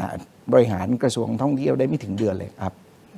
แล้วก็เรื่องที่ท่านได้กรุณาเอามาเปิดเผยเป็นหลักฐานเนี่ยมันก็ย้อนกลับไปตั้งแต่เดือนเมษายนนะครับและที่สำคัญเรื่องนี้ก็เป็นคดีแล้วนะครับทาง DSI เองก็รับคดีนี้เนี่ยไว้ตรวจสอบอยู่ในกระบวนการในการดูของ DSI เพราะฉะนั้นเนี่ยถ้าจะเอาตามข้อเท็จจริงผมก็ต้องพูดตามข้อเท็จจริงเนี่ยแหละครับว่าหน่วยงานของรัฐได้เข้าไปดูแลนะครับไปตรวจสอบเรื่องนี้แล้วแต่เรื่องของความเร็วความช้าตรงนี้แหละผมคิดว่าในรายการที่เรากำลังพูดกันอยู่เนี่ยก็คงจะมี DSI ฟังอยู่ด้วยวันนี้สังคมก็สงสัยนะครับทาง DSI ก็รีบไปชี้แจงนะครับแล้วก็บอกเขาเลยว่าเรื่องที่กำลังอยู่ในกระบวนการตรวจสอบที่ทางสสพรรคประชาชนเข้ามาเปิดเผยเนี่ยซึ่งก็เป็นหลักฐานของท่านเองเนี่ย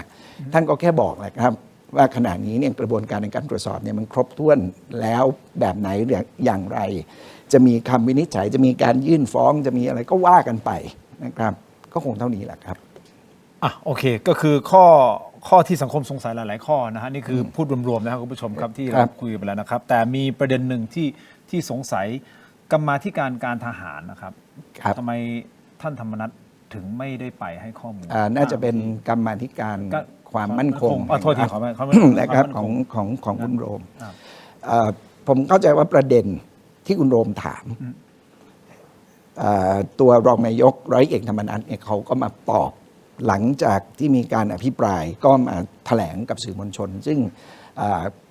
ผมเชื่อว่าตัวของคนที่จะไปชี้แจงเนี่ยตอบคำถามที่ได้ถูกกล่าวหากันแล้วกันในสภาเนี่ยเขาก็ตอบมาครบถ้วนหมดแล้วเพราะฉะนั้นเนี่ยหลังจากนั้นเนี่ยก็ได้มีการเชิญโดยกรรมาธิการซึ่งก็ถือเป็นเรื่องปกตินะครับว่าหลังจากที่เชิญไปแล้วนั้นเนี่ยตัวของผู้ที่ถูกเชิญเนี่ยถ้าเกิดเขามีภารกิจเขาติดเขาไม่สามารถที่จะไปร่วมได้ก็ถ้าเขาชี้แจงถูกต้องนะครับมันก็เป็นสิทธิของผู้ที่ถูกเชิญไปเช่นเดียวกันนะครับเพราะฉะนั้นเนี่ยตรงนี้ก็ทั้งสองส่วนนะครับทั้งเรื่องที่เขาได้ชี้แจงแล้วก็มีความเชื่อว่าได้ชี้แจงไปครบถ้วนกระบวนท่าหมดแล้วเพียงแต่ว่าไม่ได้ไปชี้แจงกันแบบนี้ถ้าเกิดตัวของคุณโรมเองมีความประสงค์อยากได้ข้อมูลก็น่าจะครบถ้วนหรือถ้ายังเห็นว่ามันยังขาดตกบกพร่องไม่ครบถ้วนแบบไหนอย่างไรเนี่ยก็น่าจะสามารถที่จะถามได้อีกโอเคเนื่องจากว่าท่านพูดเองนะฮะว่าจริงๆก็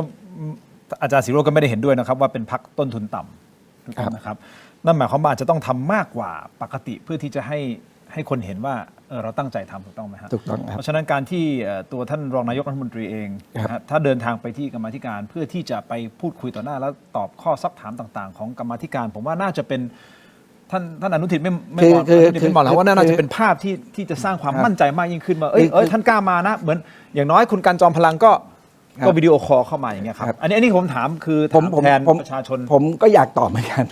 คือคุณทินลองดูกันแล้วกันครับว่าจริงๆเนี่ยกระบวนการในการที่จะตรวจสอบเพื่อประชาชนถ้าเกิดเรื่องที่กำลังดำเนินการอยู่มันเป็นการตรวจสอบเพื่อประโยชน์ประชาชนจริงๆเนี่ยผมคิดว่าไม่มีใครปฏิเสธหรอกครับแต่วันนี้ปฏิเสธกับผมไม่ได้เช่นเดียวกันว่ากระบวนการที่มันกำลังเกิดขึ้นมันเป็นการแสวงประโยชน์ทางการเมืองหรือเปล่า มันมีความพยายามในการที่จะด้อยค่าพรรคกล้าทำหรือเปล่า มันมีความพยายามในการที่จะไปเชื่อมโยงพรรคกล้าทำกับเรื่องที่พรรคกล้าทำไม่ได้เกี่ยวข้องเลยนะครับ ซึ่งผมอธิบายไปเมื่อสักครู่ทั้งเรื่องหวยก็ดี ทั้งเรื่องของสมาคมกีฬาก็ดี เพราะว่าเราก็เพิ่งเข้ามานี่แหละเหล่านี้เป็นต้นเนี่ยครับเพราะฉะนั้นก็ต้องมองผู้ที่ถูกกล่าวหาด้วยเช่นกันนะครับว่าสิ่งที่เป็นกระบวนการที่ถูกต้องของการตรวจสอบเนี่ยทำไมจึงไม่ทำให้มันเป็นกระบวนการที่ทำให้คนอื่นไม่ต้องมองเห็นนะว่ามันเป็นกระบวนการที่คุณกำลังแสวงประโยชน์ทางการเมืองผมเป็นพรรคการเมืองเหมือนกันถ้าเกิดมาเล่นไม้นี้กับผมก็มีสิทธิ์ที่จะสู้ได้เหมือนกันวิธีการในการที่เขาไม่ได้ไปมันก็คือวิธีการที่เป็นการต่อสู้กันอย่างหนึ่งแล้วจะรับประกันได้ยังไงว่าเข้าไปแล้วคุณต้องการข้อมูลจริงๆหรือคุณต้องการที่จะไปใช้ประโยชน์ทางการเมืองเพื่อไป discredit เขาอีกมันก็ตรงไปตรงมาแค่นี้แหละครับใช่ท่านอภิสิทธิ์แต่ผมเข้าใจว่าสิ่งที่ทางกรรมาธิการอยากได้ข้อมูลมากที่สุดก็คือความเชื่อมโยงหรือข้อมูลเกี่ยวกับนายเบนสมิธผ่านภาพถ่ายที่มีภาพถ่ายคุณธรรมนัสกับเบนสมิธกับคุณทักษิณเพื่อที่ต้องการข้อมูลคือคุณธรรมนัสไม่ได้ผิดอะไรนะฮะเพียงแต่เขาต้องการผมคิดว่าเขาหรือเปล่าเพราะว่าเรียนคุณทีอย่างนี้คือผมอ่านทุกประโยคเลยที่ร้อยเอกธรรมนัสได้ชี้แจงเขาชี้แจงไปแล้วครับถ้าใครไปดูการอภิปรายซึ่งจริงๆผมทำรายละเอียดไว้ทั้งหมด11 หน้าคือผมก็ต้องให้ความเป็นธรรมกับทุกฝ่ายและอย่างที่เรียนตั้งแต่ต้นว่าผมสนับสนุนและผมก็ชื่นชมด้วยสำหรับการทำงานของฝ่ายค้านที่ไปทำการตรวจสอบแต่การตรวจสอบต้องเป็นประโยชน์ประชาชนไม่ใช่เป็นการตรวจสอบเพื่อแสวงประโยชน์ทางการเมืองถึงวันนี้คุณทินเองยังพูดเลยว่ามันปฏิเสธไม่ได้เลยคุณอาจารย์ศิโรจน์ก็พูดในตอนต้นรายการว่าไปทำบุญเถอะเพราะพูดอะไรก็โดนหมดก็เลยย้อนกลับมาว่ากระบวนการในการนำเสนอของพรรคประชาชนนะครับจะเป็นสสท่านใดก็แล้วแต่ตอนนี้เนี่ยท่านกำลังแสวงประโยชน์ทางการเมืองหรือท่านกำลังทำหน้าที่ตรวจสอบอย่างบริสุทธิ์ใจเพื่อประชาชนแค่นั้นเองนี่ท่านตั้งเป็นคำถามหรือว่าท่านคิดว่า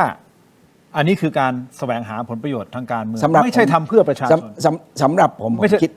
คิดอย่างนั้นอยู่แล้วนะครับแล้วปัญหาสแกมเมอร์คือปัญหาของประชาชนป่ะครับแน่นอนอันนี้ชัดเจนเลยคราวนี้ถ้าจะมาลิงก์ว่าปัญหาสแกมเมอร์มันเกี่ยวข้องกับประชาชนนั่นหมายความว่าเบนสมิธเป็นอีกคนหนึ่งหรือเปล่าที่อาจจะไม่มีส่วนเกี่ยวข้องกับสแกมเมอร์เขาคุณโรมก็ติดก็จัดการกับเบนสมิธก็ถูกแล้วแต่เขาต้องการข้อมูลจากคุณธรรมนัสซึ่งท่านธรรมนัสก็ชี้แจงไปแล้วโอเคก็มีรูปถ่ายอยู่แค่นี้ครับแล้วจะให้ชี้แจงอะไร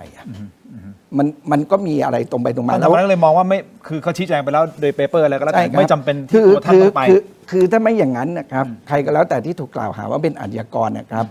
อย่างสมมติว่ามันมีมิสเตอร์เอ็กซ์มาถ่ายรูปกับคุณทินแล้วเขาก็เชิญคุณทินไปบอกเฮ้ยมันเนี่ยคุณทินต้องไปเกี่ยวข้องแน่นอนคือเชื่อมโยงกันคือถ้ามันไม่ได้มีการเชื่อมโยงมันไม่ได้มีการใช้วาทกรรมต่างๆเนี่ยในการสร้างความเข้าใจผิดเนี่ยผมคิดว่ามันก็ตรงไปตรงมาผมคิดว่าใครก็อยากที่จะใครจะไม่อยากแสดงความบริสุทธิ์ใจไม่มีหรอกครับแต่เมื่อไรก็แล้วแต่เนี่ยทั้งสองฝั่งก็ต้องให้ความเป็นธรรมผมพูดแบบนี้ผมรู้อยู่แล้วแหละว่าทัวร์ลงแต่ผมก็ต้องเรียนคุณทินว่าวันนี้ครับเราจะยอมให้สังคมเป็นแบบนี้จริงๆหรือเปล่านะครับผมก็เคยเป็นสสฝ่ายค้านในการตรวจสอบใดๆก็แล้วแต่เนี่ยมันควรจะเป็นการตรวจสอบเพื่อประโยชน์ประชาชนนะครับซึ่งการตรวจผมถึงแยกตั้งแต่ต้นว่า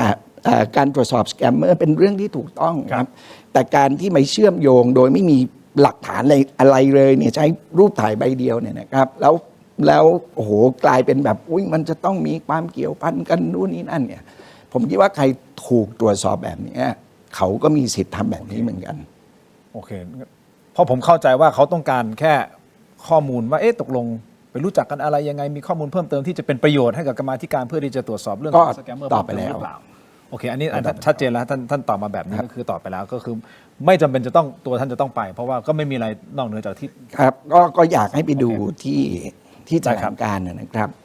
ผมทำจากข้อมูลที่เป็นข้อเท็จจริงทั้งหมดโอเคครับอีกผมขอไปประเด็นเรื่องของคุณไผ่ลิกนิดหนึ่งนะครับที่คุณไผ่ลิกก็ออกมีการโพสต์ซึ่งเราก็ได้เปิดไปเมื่อวานนี้แล้วนะครับคุณผู้ชมครับ เกี่ยวกับเรื่องของการปั่นข่าวนะฮะแล้วก็มีการพาดพิงถึงชื่อย่อทมน นะฮะทมนเอาก็คงตรงไปตรงมาก็น่าจะหมายความว่าคุณนะฮะธรรมนัสเป็นเนี่ยอันนี้คือคุณอนุดิษฐ์เห็นด้วยกับสิ่งที่สสไผ่ลิกออกมาทำแบบนี้ไหมฮะหรือว่าจะเป็นการในมุมของท่านอันนี้คือเป็นการเอาคืนหรือเปล่าหรือยังไงคือผมเข้าใจที่ไผ่ในการที่การพักกล้าทำเนี่ยนะครับได้นำโพสต์ตรงนี้มาโพสต์ก็เพื่อให้มองเห็นว่าถ้าเกิดดูในเนื้อหานะครับก็คงจะเป็นเรื่องของซีเกมซึ่งเรื่องซีเกมใดๆก็แล้วแต่เนี่ยเราเพิ่งเข้ามารับตำแหน่งยังไม่ถึงเดือนเลยครับแล้วก็มีการพูดว่าใครเคยดำเนินการในเรื่องนี้มาก่อนหรือไม่ถ้ามีก็ให้ช่วยเอามาโพสต์ใหม่เดี๋ยวจะปั่นให้เพราะทั้งหมดจะไปลงที่คนนี้นี่แหละที่ผมพูดว่าคุณทำแบบนี้คุณทำเพื่อประชาชนหรือคุณทำเพื่ออะไรนี่เป็นคำถามคุณผู้ชมก็นานาจิตตังจริงๆแต่นี่คือท่านอนุดิษฐ์กำลังตั้งเป็นคำถามถูกต้องไหมใช่ครับว่าแบบนี้คือประชาชนหรือ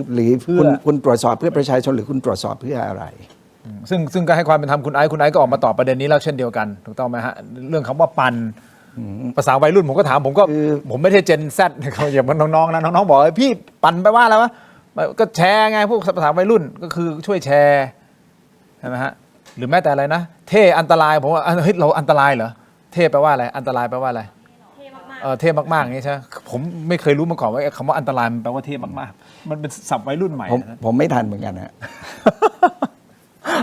เนี่ยโอเคในประเด็นนี้ผมว่านี่ได้มีการโฟนอินกับคุณไผ่ลิกแล้วเดี๋ยวผมคาดว่าเดี๋ยววันข้างหน้านะฮะถ้าท่านสะดวกก็เดี๋ยวคงได้เรียนเชิญคุณไผ่ลิกมาในรายการนะฮะคุณผู้ชมอย่างนี้ฮะผมพูดเสมอเนาะผมพูดเสมอว่าภายใต้รัฐธรรมนูญนะท่านอนุดิษฐ์นะครับทุกคนยังถ้ายังไม่ได้ผ่านกระบวนการยุติธรรมจนถึงที่สุดเนี่ยทุกคนยังถือเป็นผู้บริสุทธิ์อยู่ครับอันนี้คือเป็นหลักการอยู่แล้วนะครับแล้วก็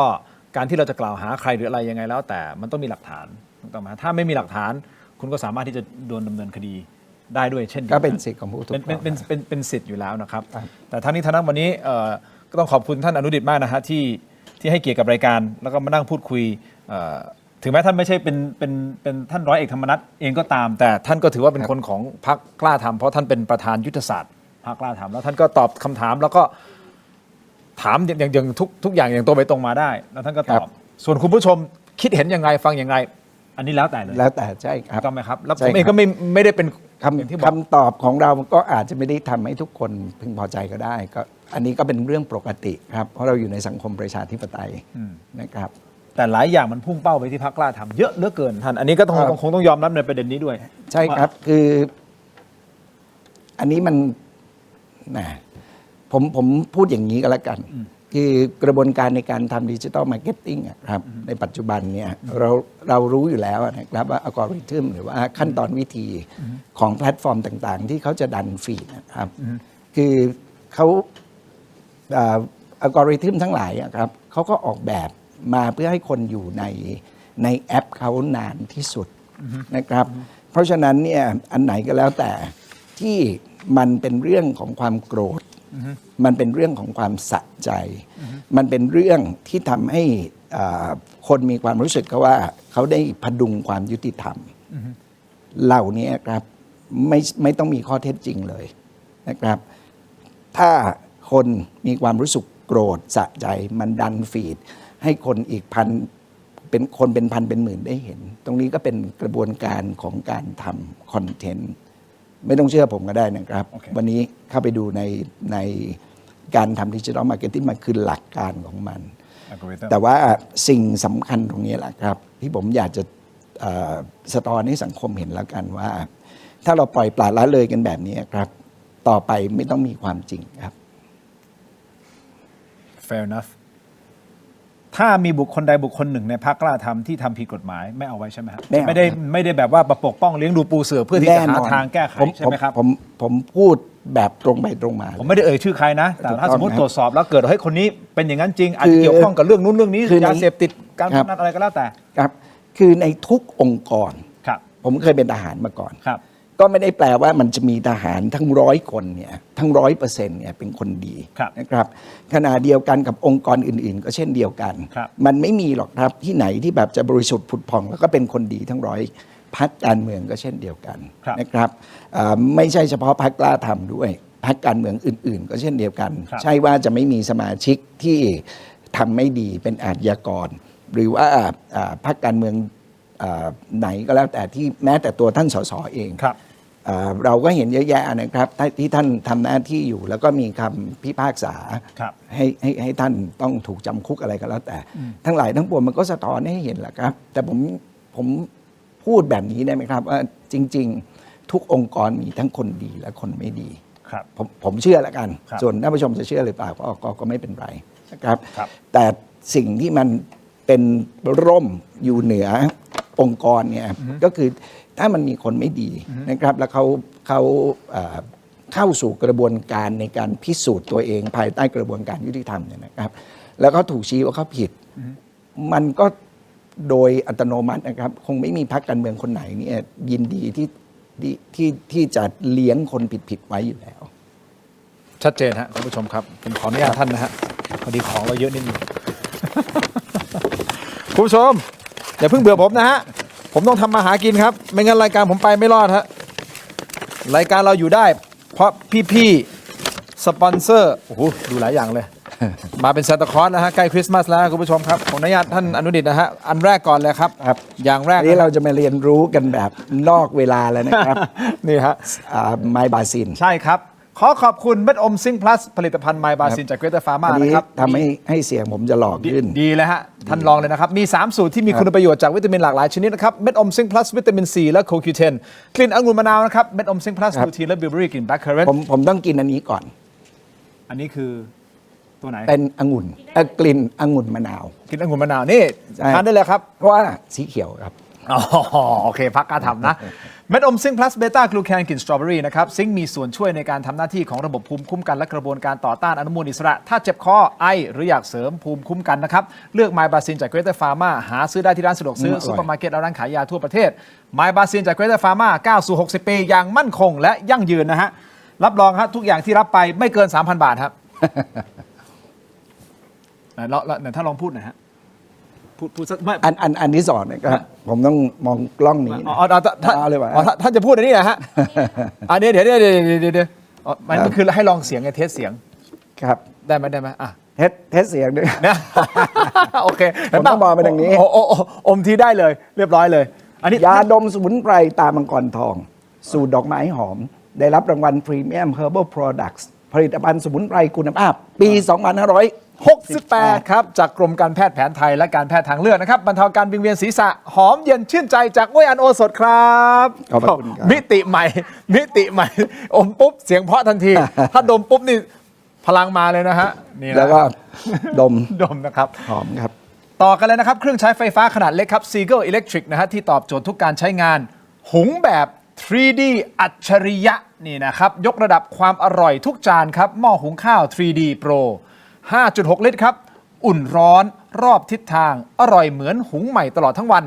ฝาอัจฉริยะลดไอน้ำหยดนะครับข้าวไม่แฉะทุกครั้งที่เปิดนะฮะ Seagull Electric ขอบคุณมากๆเลยนะครับขอบคุณครับต่อกันที่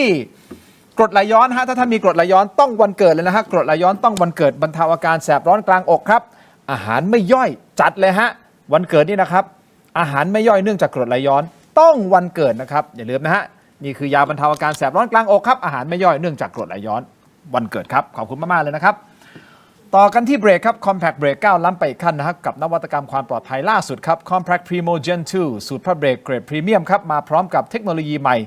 Zero Water Absorption Technology นะครับที่เพียบพร้อมด้วยมาตรฐานความปลอดภัยระดับโลกครับพร้อมแล้วที่จะทำให้ทุกเส้นทางอยู่ในคอนโทรลของคุณครับจัดจำหน่ายแล้ววันนี้ที่ร้านอะไหล่ชั้นนำทั่วประเทศนะครับและ Compact Premium Service Center นะครับ Compact Primo Gen 2 All in Control ขอบคุณมากๆเลยนะครับต่อกันที่นี่ฮะท่านขออนุญาตเลยนะครับมอบให้ครับนี่ครับยาธาตุน้ำขาว49 บาทฝาสีฟ้าตราหานคู่ครับมาตรฐานสากลหาซื้อง่ายนะครับตามร้านขายยาแผนปัจจุบันทั่วไปราคาเพียง49 บาทเข้าถึงง่ายฮะ จาก HK Pharmaceutical นะครับผมบอกเลยฮะนี่คือมาตรฐานสากลจริงๆนะฮะยาธาตุน้ำขาว49 บาทตราห่านคู่ครับขอบคุณมากครับนอกจากนี้นะฮะทางหน้าจอของผมนี่นะครับนวัตกรรมใหม่ล่าสุดของเรา BrainTech Tri-Screen นะครับเป็นจอเสริมสุดล้ำที่สามารถทำงานพร้อมกันได้ถึง 4 หน้าจอในเวลาเดียวกันเลยนะครับด้วยความคมชัดระดับ Full HD และการเชื่อมต่อที่ง่ายสุดๆนะฮะเพียงเสียบสาย USB Type C ก็พร้อมใช้งานทันทีเลยนะครับน้ำหนักเบาด้วยพกพาสะดวกนะครับถ้าท่านสนใจไปที่ Facebook ของเรานะฮะ Tero Digital อย่าพลาดนะถ้าตัดสินใจสั่งซื้อมี2ไซส์นะมีไซส์14 นิ้วกับ16 นิ้วนะครับตอนสั่งซื้อให้ใส่โค้ดนี้ด้วยครับ Let's Play AI นี่ฮะโค้ดนี้ฮะ Let's Play AI ลดทันทีเลยนะฮะรับส่วนลดทันที 2,000 บาทเลยนะครับขอบคุณมากๆเลยนะครับอีกอันหนึ่งครับคุณผู้ชมครับนี่ฮะ One Day Vitamins นะฮะนี่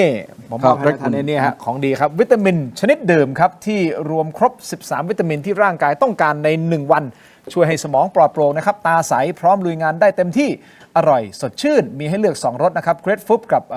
Pink Lemonade นะฮะวิตามินตกต้องเติมเลยนะฮะ One Day Vitamins หาซื้อได้ที่ 7-Eleven ทุกสาขาขอบคุณมากๆเลยนะครับเหล่าสปอนเซอร์ไม่มีท่านไม่มีเราเช็คเช่นเดียวกับพรรคการเมือง ต่างๆ ถ้าไม่มีประชาชน ก็ ไปเลือกก็ไม่มีพรรคการเมือง ใช่ครับ ถ้ามีพรรคการเมืองก็ไม่มีรัฐบาล ไม่มีฝ่ายค้าน ซึ่งมันเป็นไปไม่ได้เพราะเราต้องเดินหน้านะครับคุณผู้ชมประเทศต้องเดินหน้านะครับเพราะฉะนั้นถ้าจะต้องเดินหน้าผมขออีกอย่างหนึ่งได้ไหมครับคุณผู้ชมครับเตรียมมือถือของท่านนะไปที่ Shopee ก็ได้ Lazada ก็ได้ หรือไปที่ TikTok ก็ได้ หรือที่ชม YouTube ตอนนี้อยู่นะครับตั้งได้เนี่ย YouTube Shop มันจะมีอยู่นะฮะไปกดเลยนะครับชน CHOL ครีมทามือครับนี่เป็นครีมทามือที่ผสมน้ำมันหอมระเหยแท้นะฮะไม่มีน้ำหอมในนี้ครับเป็นน้ำมันหอมระเหยแท้นะครับจากธรรมชาติมือพังซ่อมได้ครับซ่อมแซมฟื้นฟูนะฮะลองเปิดใจกันหน่อยนะครับนี่ฮะเป็นชนอโรมาทิกเป็นครีมทามือที่ผมภูมิใจนำเสนอนะครับคืออย่างนี้แบรนด์นี้จริงๆผมขายในห้างสรรพสินค้าผมย้ำนะผมพูดทุกวันแหละเพื่อให้คุณผู้ชมได้ทราบลูกค้าส่วนใหญ่ของผมเนี่ยเป็นชาวต่างชาติเพราะเราขายอยู่ในห้างไม่ว่าจะเป็นไอคอนสยามเซ็นทรัลเวิลด์เอ็มควอเทียสยามพารากอนคิงพาวเวอร์ส่วนมากจะเป็นชาวต่างชาติ 7-80% เลยชาวต่างชาติที่ซื้อผลิตภัณฑ์ของเรามาหลายปีแล้วนะครับซึ่งผมขายน้ำมันหอมระเหยแท้อยู่แล้วนะฮะเกรดบำบัดแล้วครีมทามือเนี่ยเป็นตัวที่เราสปินออฟออกมาก็คือเราอยากจะดูว่าเราจะมีผลิตภัณฑ์อะไรสำหรับมือก็เลยทำครีมทามือที่ใส่น้ำมันหอมระเหยแท้อยู่ในนี้นะฮะเพราะฉะนั้นอยากให้ลองนะฮะเปิดใจหน่อยนะครับอันนี้เป็นตัวเขาเลย entry level ง่ายๆเลยท่านอนุดิษฐ์ราคาแบบว่าจับต้องได้คือถ้าชาวต่างชาติยอมรับอันนี้ผมไม่ห่วงอยู่แล้วแหละแต่ผมอยากให้คนไทยได้ลองใช้ของไทยเองเป็นแบรนด์ไทยนะฮะของดีของไทยเองนะครับขอบคุณมากๆครับไปนะฮะอย่าลืมไม่ว่าจะเป็น Shopee Lazada TikTok นะฮะหรือเข้าไปที่ Facebook ชนโรมาทิกหรือเข้าไปที่ YouTube ตอนนี้ไปที่ช็อป YouTube นะฮะมีขายนะกดลิงก์ไปได้เลยนะครับขอบคุณมากๆครับมีอีกคำถามหนึ่งที่เป็นคำถามผมเชื่อว่าหลายท่านสะท้อนมาจากคอมเมนต์ที่คอมเมนต์เข้ามาตรงๆเลยมีหลายคนด้วยความเคารพท่านนะครับมีหลายคนเขียนมาเยอะมากผมอ่านเนี่ยเกือบแบบบรรทัดเป็นบรรทัดบรรทัดเป็นบรรทัดเลยบอกว่าผิดหวังกับท่านอนุดิษฐ์มาก ความหมายคือน่าจะเป็น FC เป็นแฟนคลับที่ชอบชื่นชอบผลงานของท่านแล้วก็ติดตามท่านมาใช่ไหมฮะแล้วก็รู้สึกว่าความว่าผิดหวังผมตีความมาเองนะเหมือนกับว่าทำไมออกมาจากคุณหญิงสุดารัตน์แล้วก็ไปอยู่กับพรรคกล้า ตะกี้ผมก็ดูอยู่ หลายท่านเลยนะแต่ว่าต้องเรียนอย่างนี้ครับเราเป็นนักการเมืองนะครับการทำงานของเราเพื่อประชาชนเพราะฉะนั้นเนี่ยครับเราจะกลับมามีความนิยมหรือใครจะผิดหวังสมหวังกับเราเนี่ยมันอยู่ที่ตัวเรานะครับเพราะฉะนั้นเนี่ยผมเชื่อมั่นครับถ้าเราเป็นนักการเมืองที่ดีแล้วก็ยึดเอาผลประโยชน์ประเทศชาติประชาชนวันหนึ่งชาวบ้านเห็นครับพี่น้องประชาชนเห็นใครที่เขาเคยรักผมเขาอาจจะยังเขาเรียกไม่พึงพอใจนะครับแต่สิ่งที่ผมทำมาโดยตลอดของการเป็นนักการเมืองนะครับแล้วผมเชื่อว่าสิ่งเหล่านี้ครับผมจะไปพูดเองยกยอตัวเองหรือว่าไปอะไรเองเนี่ยคงไม่ได้นะครับวันหนึ่งครับผลงานที่เราทำความตั้งใจที่เราทำมันก็คงจะเห็นผลท่านก็อาจจะวันหนึ่งก็อาจจะรักผมก็ได้ไม่เป็นไรนะครับวันนี้ยังไม่รักก็ยิ่งดีมันก็ต้องยิ่งทำให้ผมทำงานหนักมากขึ้นมันวัดกันที่ผลงานเหรอครับถูกต้องไหมฮะแต่คำถามหลักๆก็คือแล้วทำไมถึงออกมาจากคือผมอายุ60ครับ สิ่งที่ผมอยากทำนะครับผมอยากทำการเมืองอีกสัก5 ปี 10 ปีจากนี้ผมก็เลิกแล้วล่ะ ครับ ผมอยากอยู่ในส่วนที่ผมสามารถที่จะทำงาน แล้วก็ชิ้นงานหรือว่าผลงานหรือว่าโครงการที่ผมอยากทำเนี่ยมันจะไปเป็นประโยชน์ มันจะเป็นมรดกให้กับพี่น้องประชาชนเป็นมรดกให้กับลูกๆผม การเป็นนักการเมืองเนี่ยเชื่อเถอะไอ้ผมเนี่ยลูก6 คน6 คน เดี๋ยว ภรรยาคนเดียวนะ ผมฟังไม่ผิดใช่ไหมทีมงานลูกกี่คนนะ 6 คน เพราะฉะนั้นเนี่ยผมไม่ใช่นักการเมืองถึงวันนี้ผมก็คิดว่าผมมีหมดแล้วนะผมคงไม่ทำการเมืองเพื่อทำให้ลูกผมไม่มีที่ยืนในสังคมหรอกขอให้ดูผลงานแล้วกัน ได้ครับ วันนี้ขอบคุณท่านอนุดิษฐ์นะครับแต่ก่อนที่จะจากกันไปนะคุณผู้ชมครับไปดูผลโหวตกันนิดนึงนะฮะโหวตกันเข้ามาคุณเชื่อมั่นในการทำงานและผลงานของพรรคใดนะครับอันนี้คือไม่มีผลทางด้าน อะไรทั้งสิ้นนะครับพรรคกล้าทำอยู่ที่ 4% ครับพรรคประชาชนที่ 72% เลยนะฮะแล้วก็ไม่เชื่อทั้ง2พรรคที่ 24% นะคนโหวตเข้ามาประมาณสัก 6,000 กว่าโหวตนะฮะวันนี้ครับอันนี้อย่างที่ผมบอกครับก็อาจจะเป็นเสียงสะท้อนของคนที่ชมรายการอยู่เท่านั้น มีทั้ง4ถ้าผมคิดนะแล้วมันอาจจะเป็น5 เป็น 6ได้ต่อไปลองดูครับท่านเป็นกำลังใจให้ครับขอบคุณท่านนะที่ให้เกียรตินะครับ ยินดี ขอบคุณมากครับท่านอนุดิษฐ์ครับทั้งหมดนี้ก็ตรงไปเทียงครับขอบคุณคุณผู้ชมที่ติดตามด้วยนะครับลาไปก่อนครับสวัสดีครับ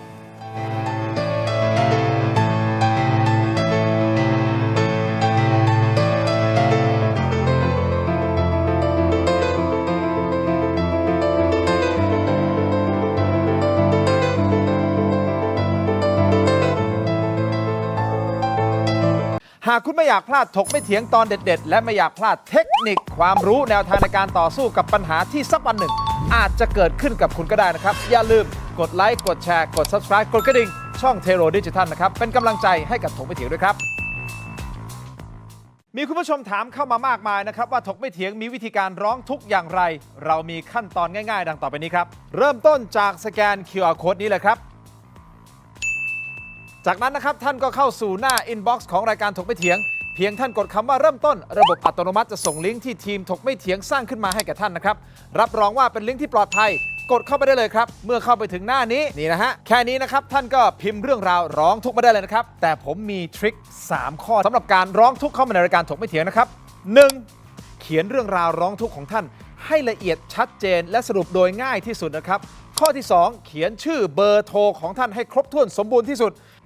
และข้อที่ 3 ถ้าท่านมีภาพคลิปวิดีโอกล้องวงจรปิดหรือหลักฐานต่างๆนะครับส่งเข้ามาที่อินบ็อกซ์ของเราได้เลยครับเพียงเท่านี้นะครับเรื่องราวร้องทุกข์ของท่านก็จะเข้าสู่ระบบหลังบ้านของถกไม่เถียงอย่างแน่นอนนะครับอย่าลืมนะครับเดือดร้อนไร้ที่พึ่งนึกถึงถกไม่เถียง